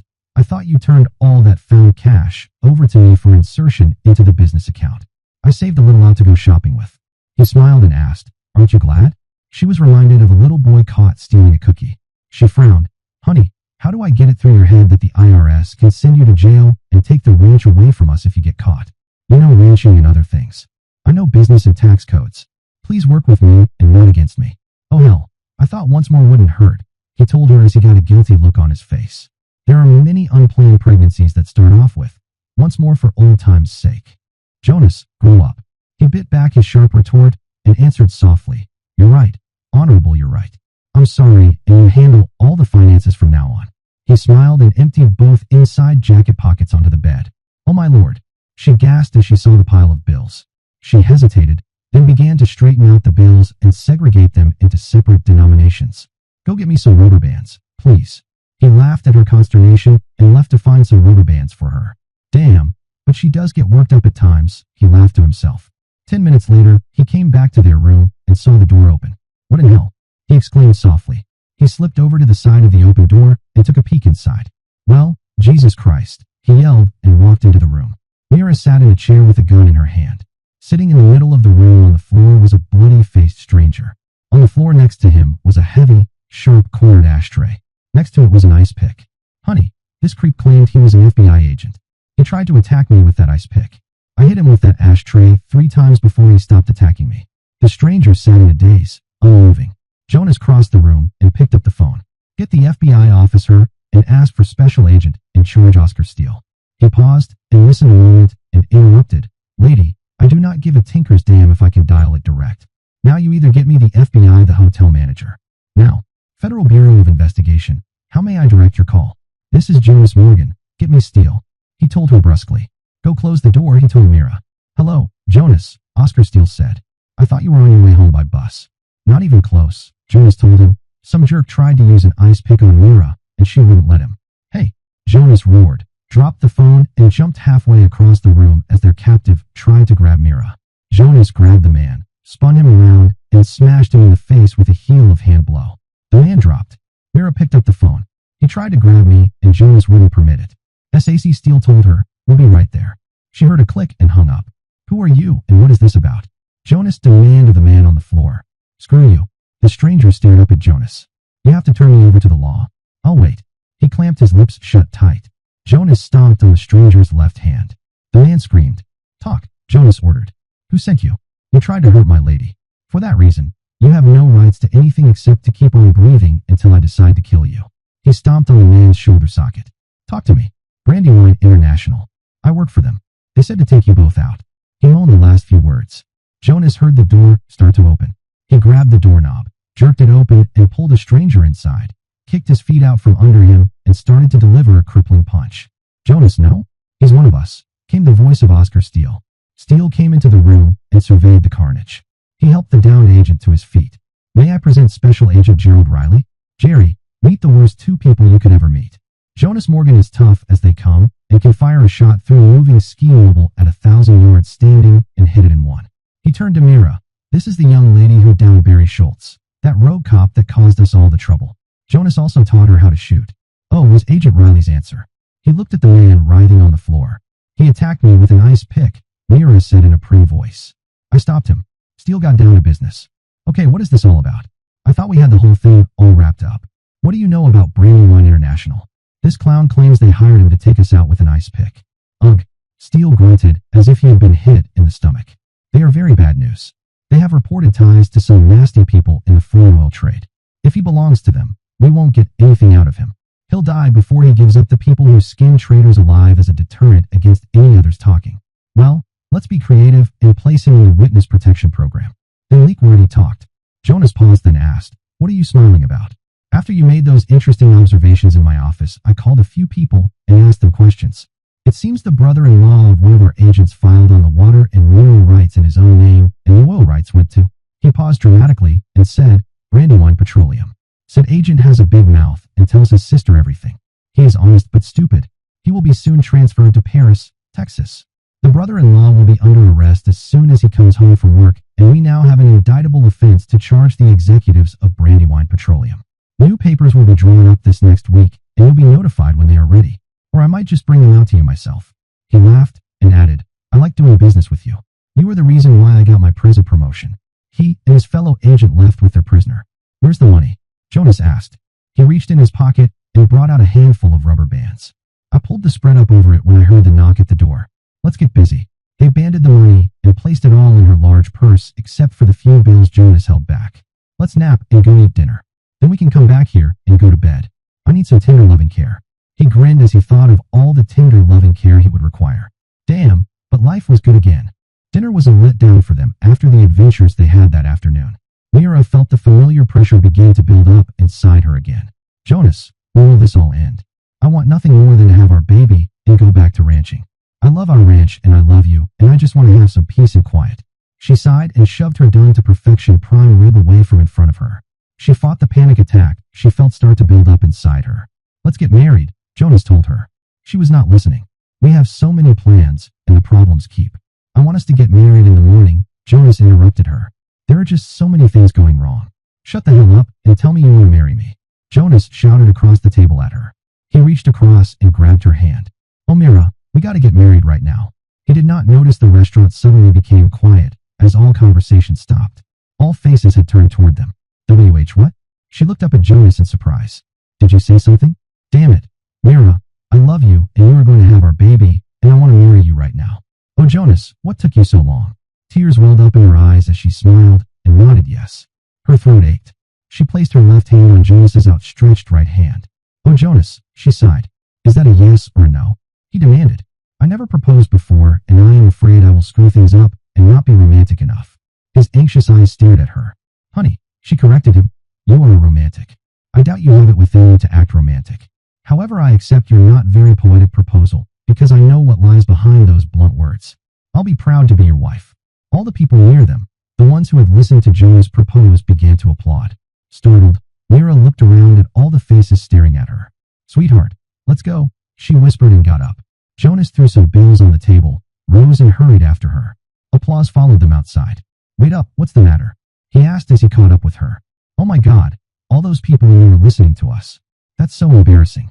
She hurried faster toward their parked car. God damn it, Mira. Why would anybody be interested in our quiet little conversation? People have more interesting things to do than listen to us. Jonas decided for the 100th time since he met Mira he would never understand women. Oh sweetheart, when you bellowed like a bull moose that I was pregnant and you wanted to marry me, everyone in there heard you. Your voice carries further than a foghorn. She grabbed hold of his arm when he caught up again. Robert Burns, you will never be, and I love you either in spite of it or because of it. Well, here's a poem for you, he told her as he opened the car door to let her in. He hurried around to the other side and got in behind the wheel. Well, where's the poem? She asked when he started the engine. Okay, here goes. Roses are red and life's a bitch. Tomorrow morning, we're going to get hitched. He nodded to himself and backed out of their parking space. Warmth filled her as she looked up toward the dark skies. My man is not a poet, but he is all I can ask for in a man. There is one thing I would like for you to do, dear one. What's that? He asked. Please promise me you will never try to become a poet. There are some things that are out of the grasp of Jonas Morgan. Poetry is one of them. Well, in that case I guess you will have to settle for me to be near perfect. Can you do that? He reached over and squeezed her inner thigh. If you will just make wild, passionate love to me when we get back to the hotel, and I'll settle for anything. She laughed. I suddenly realized life is good because we have us. Hurry up to the hotel. An hour later, two elderly people heard loud screams and shouting as they walked toward the elevator. They rushed to alert hotel security. An assistant manager followed them back up to the room where the noises were coming from. He paused to listen for a moment. Then, hearing another scream, pulled out his pass card and entered. As the door opened, Jonas quickly sprang from the bed, seized the surprised assistant manager, and knocked him to the floor. Mira, call the FBI, we have another one. Jonas shouted over his shoulder as he struck the man's forehead with his palm. He then rushed to the door, scanning for any new potential threats. He noticed the elderly couple staring at him, visibly stunned by the scene. In the heat of the moment, Jonas had forgotten he was still unprepared. Can you leave, please? The old man asked in a trembling voice, pulling his wife away. She gave Jonas a lingering glance. almost as if she were recalling a time long past. She sighed softly and followed her husband out. Jonas grabbed the disoriented man and pulled him to his feet. "Who do you work for?" he demanded. I'm the night manager of this hotel. We received a report about screams and noises coming from this room. I investigated, and you attacked me." He stared at Jonas and added, "Please, don't hurt me." Jonas quickly realized what had happened. "Well, hell," he muttered under his breath. The night manager pleaded, "Could you please keep it down? You're disturbing the other guests." He hurried out, closing the door behind him. Jonas heard the faint sound of laughter in her voice as she called to him, "Come back to bed, my little troublemaker. You've been making quite a racket." Jonas frowned, but remembered what the manager had said.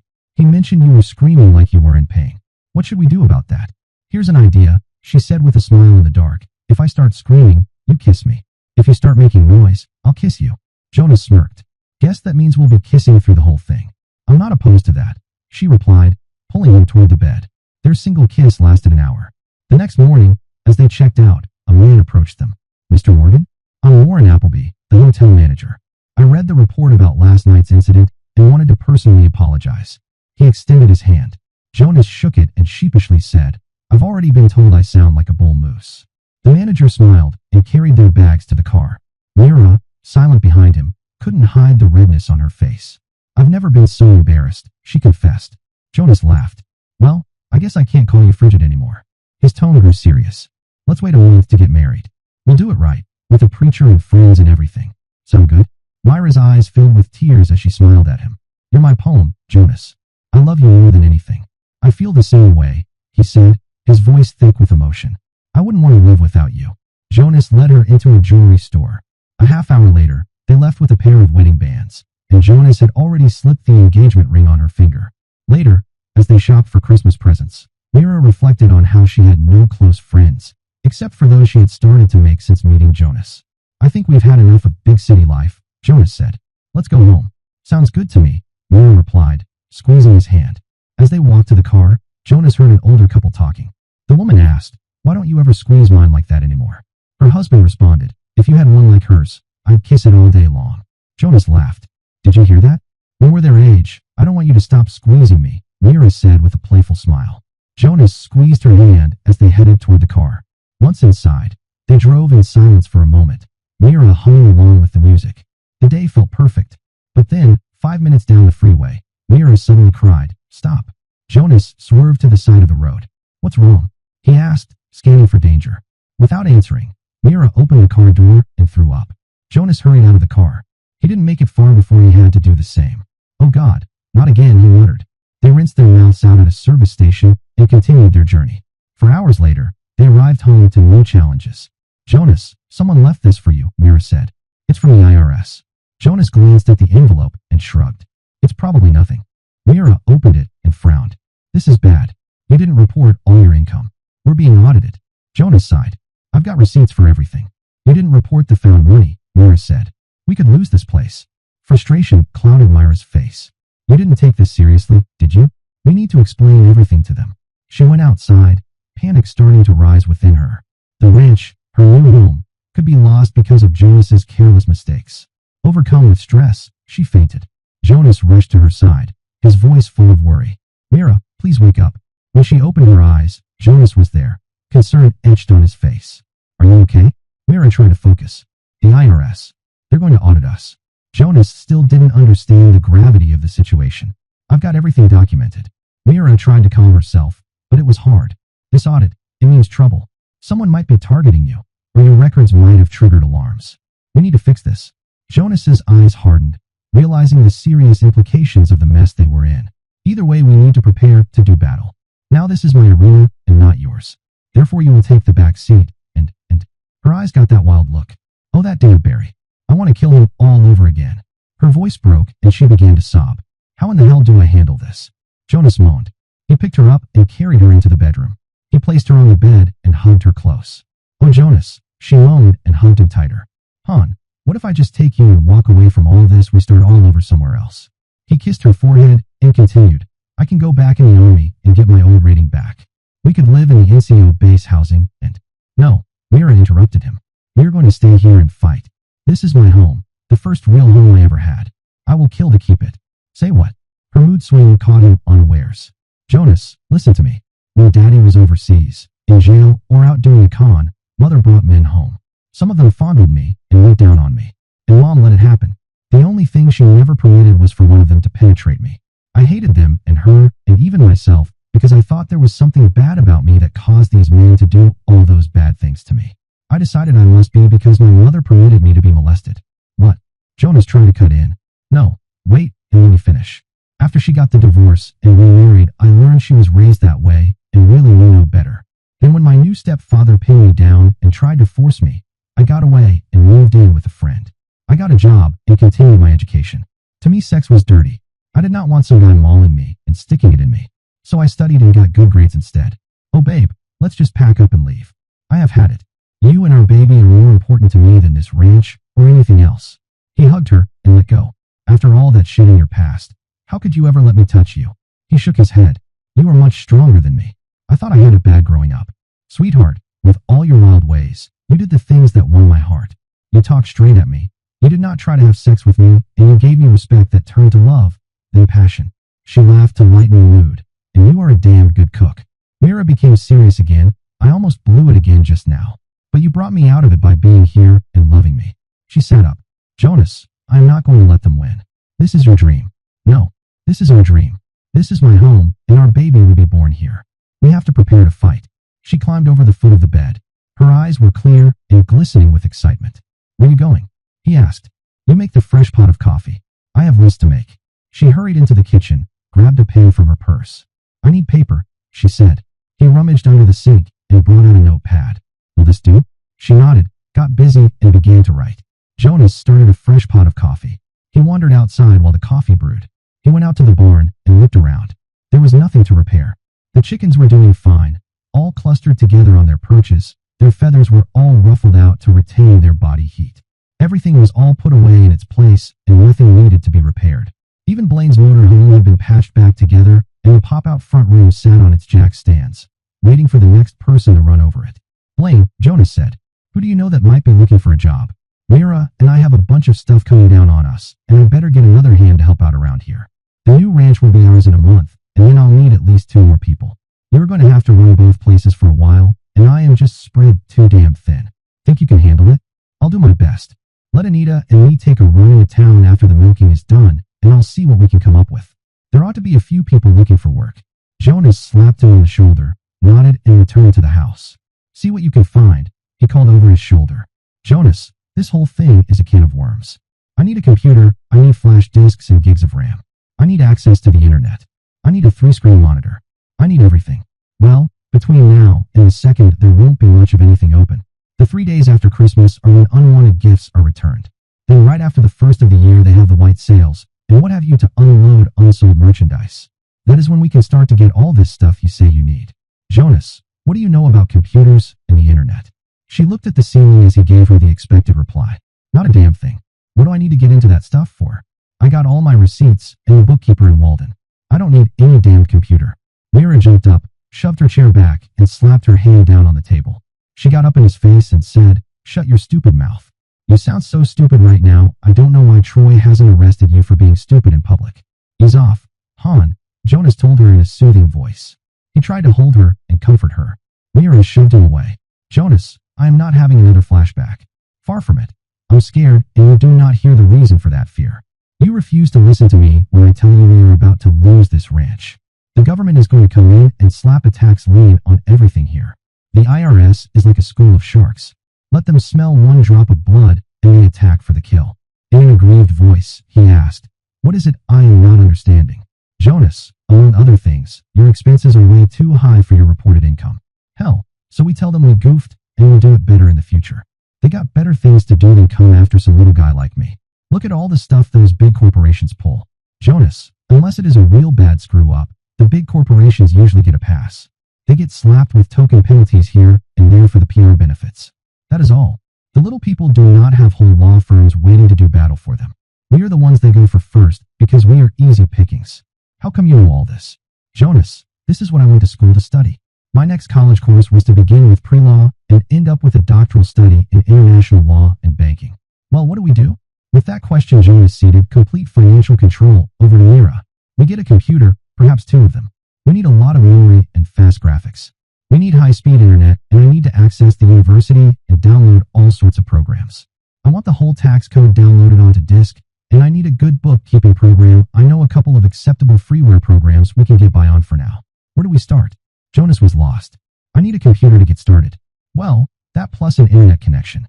Well, now that you have me properly overwhelmed, let's relax and enjoy the moment. There's not much else we can do right now, Jonas said.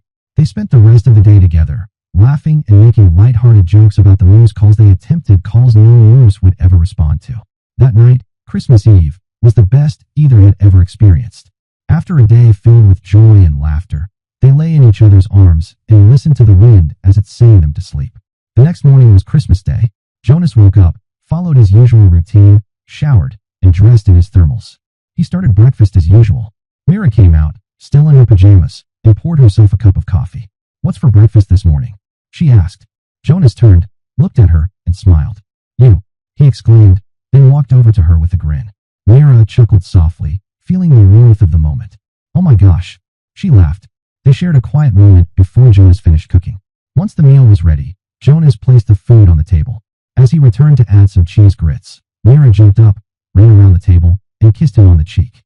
"Merry Christmas, darling," she said. Emotions welled up inside Jonas as he looked at her with love. "Why didn't you come over to my house 10 years ago?" he asked, feeling the weight of the moment. Mira laughed softly. 10 years ago, I was 12, Jonas. That's a bit young for that kind of thing. And you definitely would have gotten into trouble." She came over and hugged him, her smile warm. "But I love this sentiment," she added, sitting down next to him.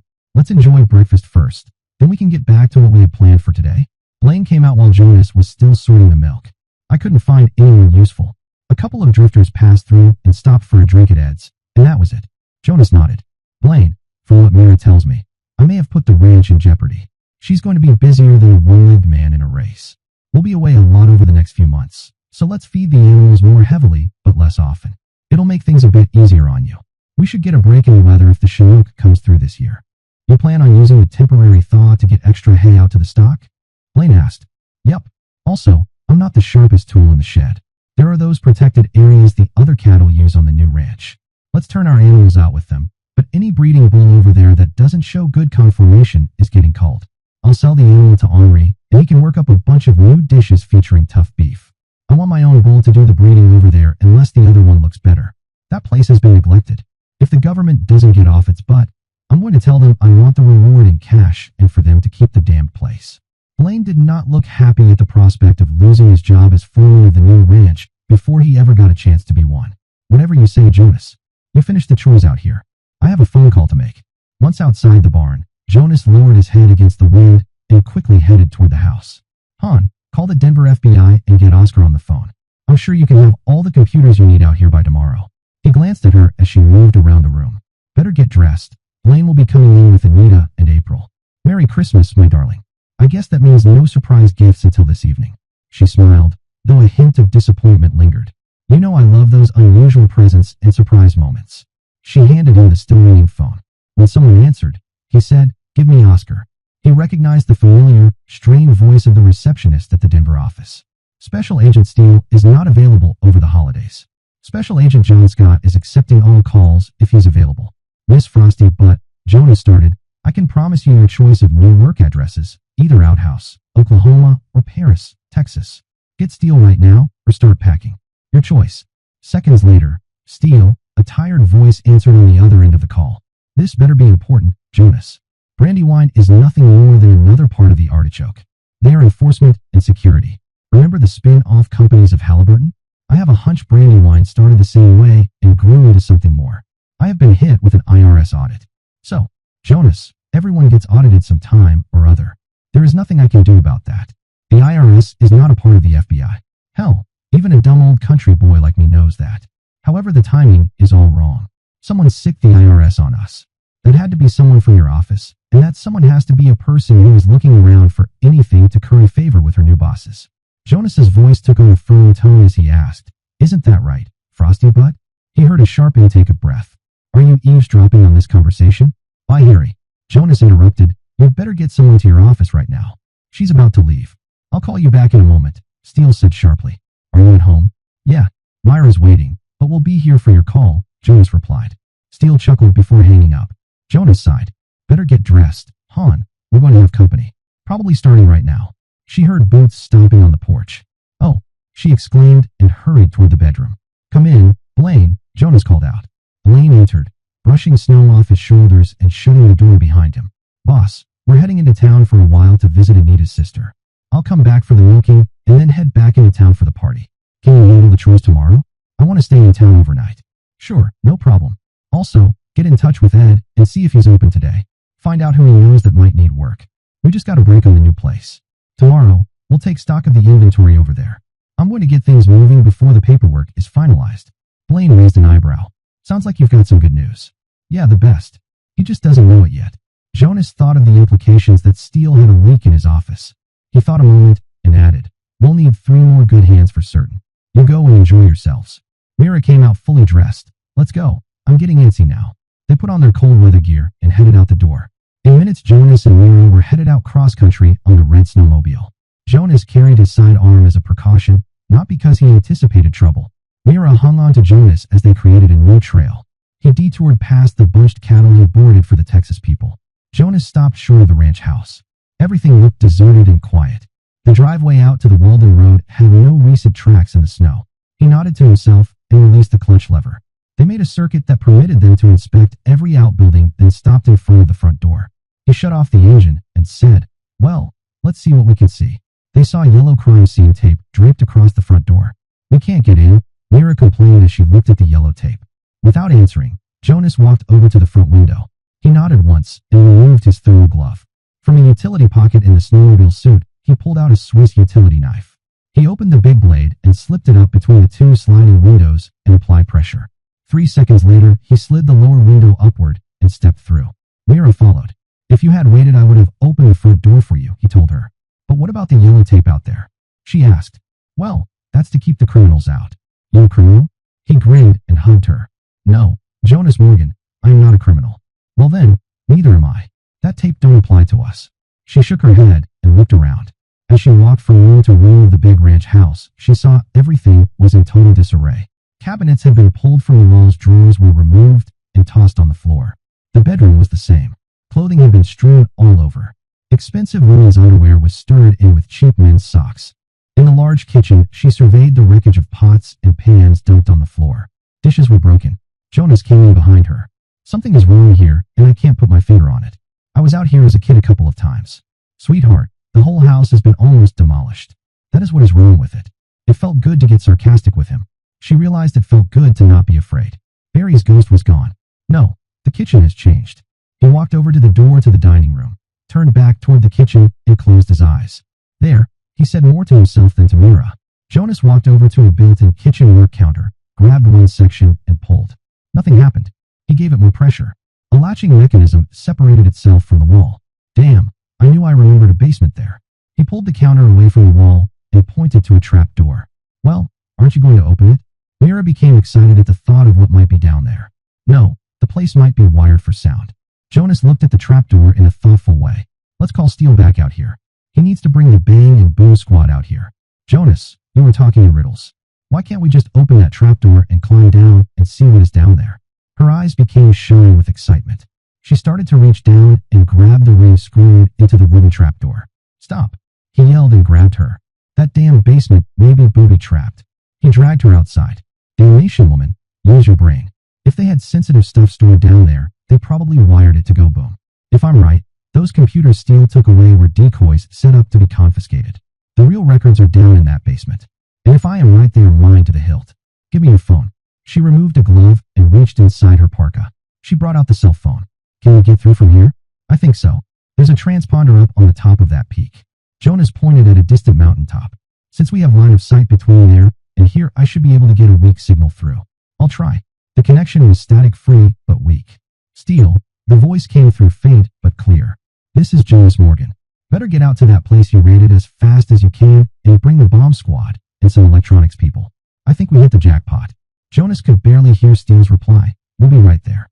I'll come first, and the experts will be along later. He disconnected. Let's build a fire in the fireplace. He cleared the clutter away from around the mantel and tossed in a few pieces of chopped kindling. Since he had no matches, Jonas tore pages out of a ruined book, wadded them up, and shoved them under the stacked wood. Then he drew his gun, shoved it into the middle of the wads of paper, and pulled the trigger. There was a loud report. Mira screamed. A few tendrils of flame showed, and then the kindling began to burn. Good Lord, Jonas, what did you just do? He grinned a little boy gone bad grin at her, and said, I started a fire. I almost had a heart attack. One minute I hear you talking about booby traps, and the next moment I hear a loud bang.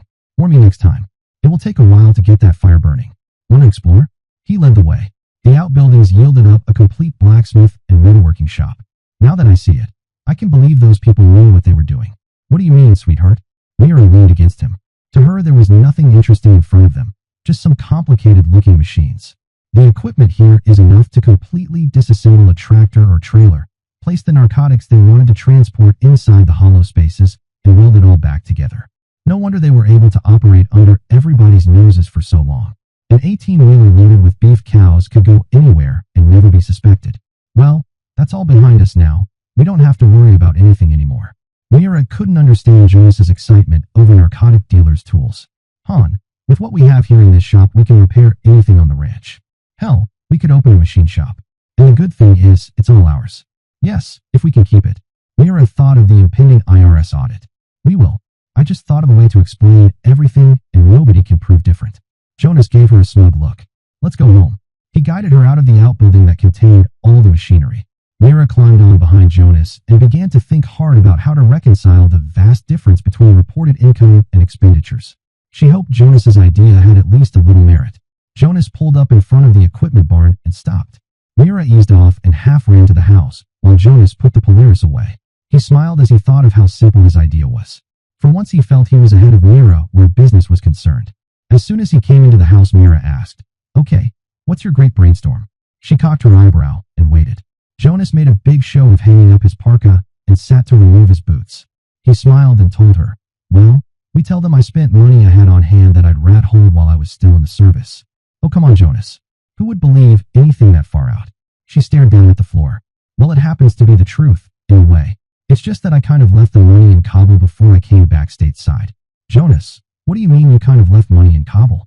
She began to experience a sinking feeling in her stomach. How much money did you kind of leave behind in Afghanistan? About $40,000. He blushed and looked away. Oh God, give me strength.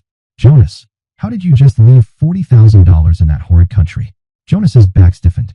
He turned and stared hard at Mira. That is not a horrid country, and the people are not kill-crazy animals. I met a few real nice people over there.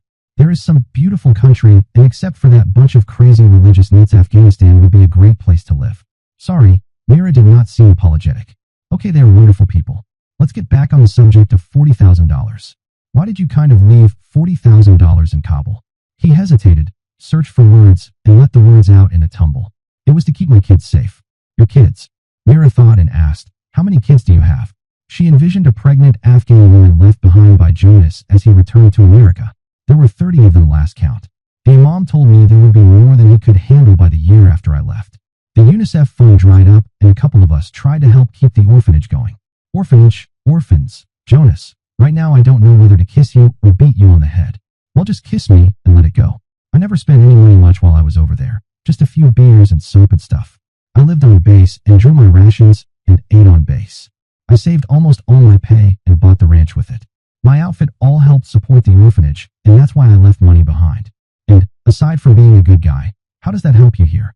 Mira lost her uneasy feeling. This time Jonas might have something they could use. Well, since I never took a deduction, that money is still officially in my pockets. I can prove I never spent much of anything, and so you do your stuff, and you'll be able to explain everything away. He grinned at her and said, Now let's go into the bedroom and take care of the important stuff. Be careful, Jonas. That's 2 good ideas you had in the same day. Mira decided Jonas was a keeper. 2 hours later Jonas said, Want to go see what's happening in town? He had donned warm clothing, gone to the barn, came back and removed the parka. Then he did it again a few minutes later. We better do something, Mira replied. You are about to drive me crazy. Ah, it's this damned wind, Jonas told her as he paced from the kitchen to the toilet and back. She snorted. No, it's this damned Jonas. You don't have 10 things to do, and it's driving you crazy. Blaine is almost as good a worker as you. Anita takes care of the chickens and the pigs as if they were her own. Jonas nodded. Get dressed, and we'll take a look at our little herd. Then we'll head on in and see Simon and Maura. Better put on your snowmobile suit. We'll be heading out across country. I'll get you some goggles." Mira hurried to dress warm. As they headed out the door, they heard the sound of a helicopter in the distance. They listened to it come closer. With no sense of urgency, Jonas said, "Get in the house and cover me from in there. This is probably nothing, but I don't want to take any chances." Mira nodded and hurried back into the house. The Bell Ranger came to a rest in their yard. The door swung open and Oscar Steele hopped out. He turned and helped his now under arrest receptionist down to the ground. 2 more agents followed. Mira stepped out onto the porch with her rifle in her right hand. She nodded to Steele and went back inside. "What's up?" Jonas asked when the 4 approached him close enough to talk over the noise of the helicopter. "I can't get over how you seem to almost be psychic. The way you keep plucking answers out of the air before anyone gets a chance to ask the questions." "You mean her?" Jonas asked in a contemptuous voice as he nodded his head toward the shivering woman. "If no one minds too much, you all go on inside the house and leave her out here with me. I've been wanting to talk to her after I met her in Denver. Let me go inside, I'm cold." She looked miserable. "Maybe later." Jonas looked her up and down. "I could just take you up to the road and let you loose. At this temperature, you would be dead in a few minutes." "Who was behind Brandywine?" She looked at him with dull eyes. "I don't know." Jonas stared hard at her. "I'm getting cold. It's time to go inside." She started to follow. "Not you, lady, just me. But I'll freeze out here." She screamed at him. "I don't care. You're of no use to me. I don't care if you live or die." He walked up on the porch. "Damn you, this is murder." She began to sob. "Unless you can give me something I can use, I don't have any interest in you. Not one bit. Run up to the road and see if you can hang on long enough to get a ride into town. Good luck." He opened the front door. "Wait, please. I'll tell you anything you want." Her voice cracked, and she scrambled up on the porch behind him. "Okay," he told her in a doubtful voice. "But the first time I smell bullshit, out the door you go. You get one chance." In that instant, her spirit broke. Head down in defeat, she followed him into the house. "Well?" Agent Steele waited for Jonas to speak. Jonas pointed at the table and told the woman in the same tone of voice a trainer used when giving a dog a command. "Sit." Head still down, she followed his command. "Ask your questions. I promise she will answer." His voice remained neutral. Mira looked at his face and told him, "Come in here, honey." She led him into the bedroom. They sat side by side on the edge of the bed. "Hon, right now I am not too proud of myself. I don't like it when I break someone down, man or woman. I did that in Iraq a few times. The most terrible thing you can do to a person is take away his spirit." "Why did you do it then?" she asked. "We needed intel. Perhaps it was where some ordnance was cached, or else where some of our guys were being held prisoner." He sighed. Mira eased over onto his lap and held him. "This is why I fell in love with you. Underneath it all, your hard ways, your violence. You are a good man and a gentle man. Honey, you did what you did to her to save our lives. Oh, sweetheart, you have been alongside me when I kept trying to retreat inside my mind. I never realized what a melon life I lived until I met you. Yeah, I guess you're right. Let's rejoin our guests." He stood when she slipped off his lap. "Let me put my mean face back on." Steele looked up from his chair at the kitchen table. "Ah, just the man I wanted to see. We shall take our prisoner back to Denver. In 2 days a new set of papers will be delivered. All rights on your new property will be yours. When can I start selling off the stock over there?" Jonas asked. "Why, as soon as the transfer of deed is recorded and all the encumbrances are lifted. Why? I'm cash poor and I have to hire a new crew. I want to use my bull and upgrade that stock. I need to sell off the culls. As this whole deal gets further down the road, it gets more complicated. If I didn't have Mira at my side, I'd be totally lost." "Jonas," she exclaimed, "you never said anything to me about what you felt." Her eyes grew big and round. Inside, she felt strong as she realized in that instant they were partners. "Yes."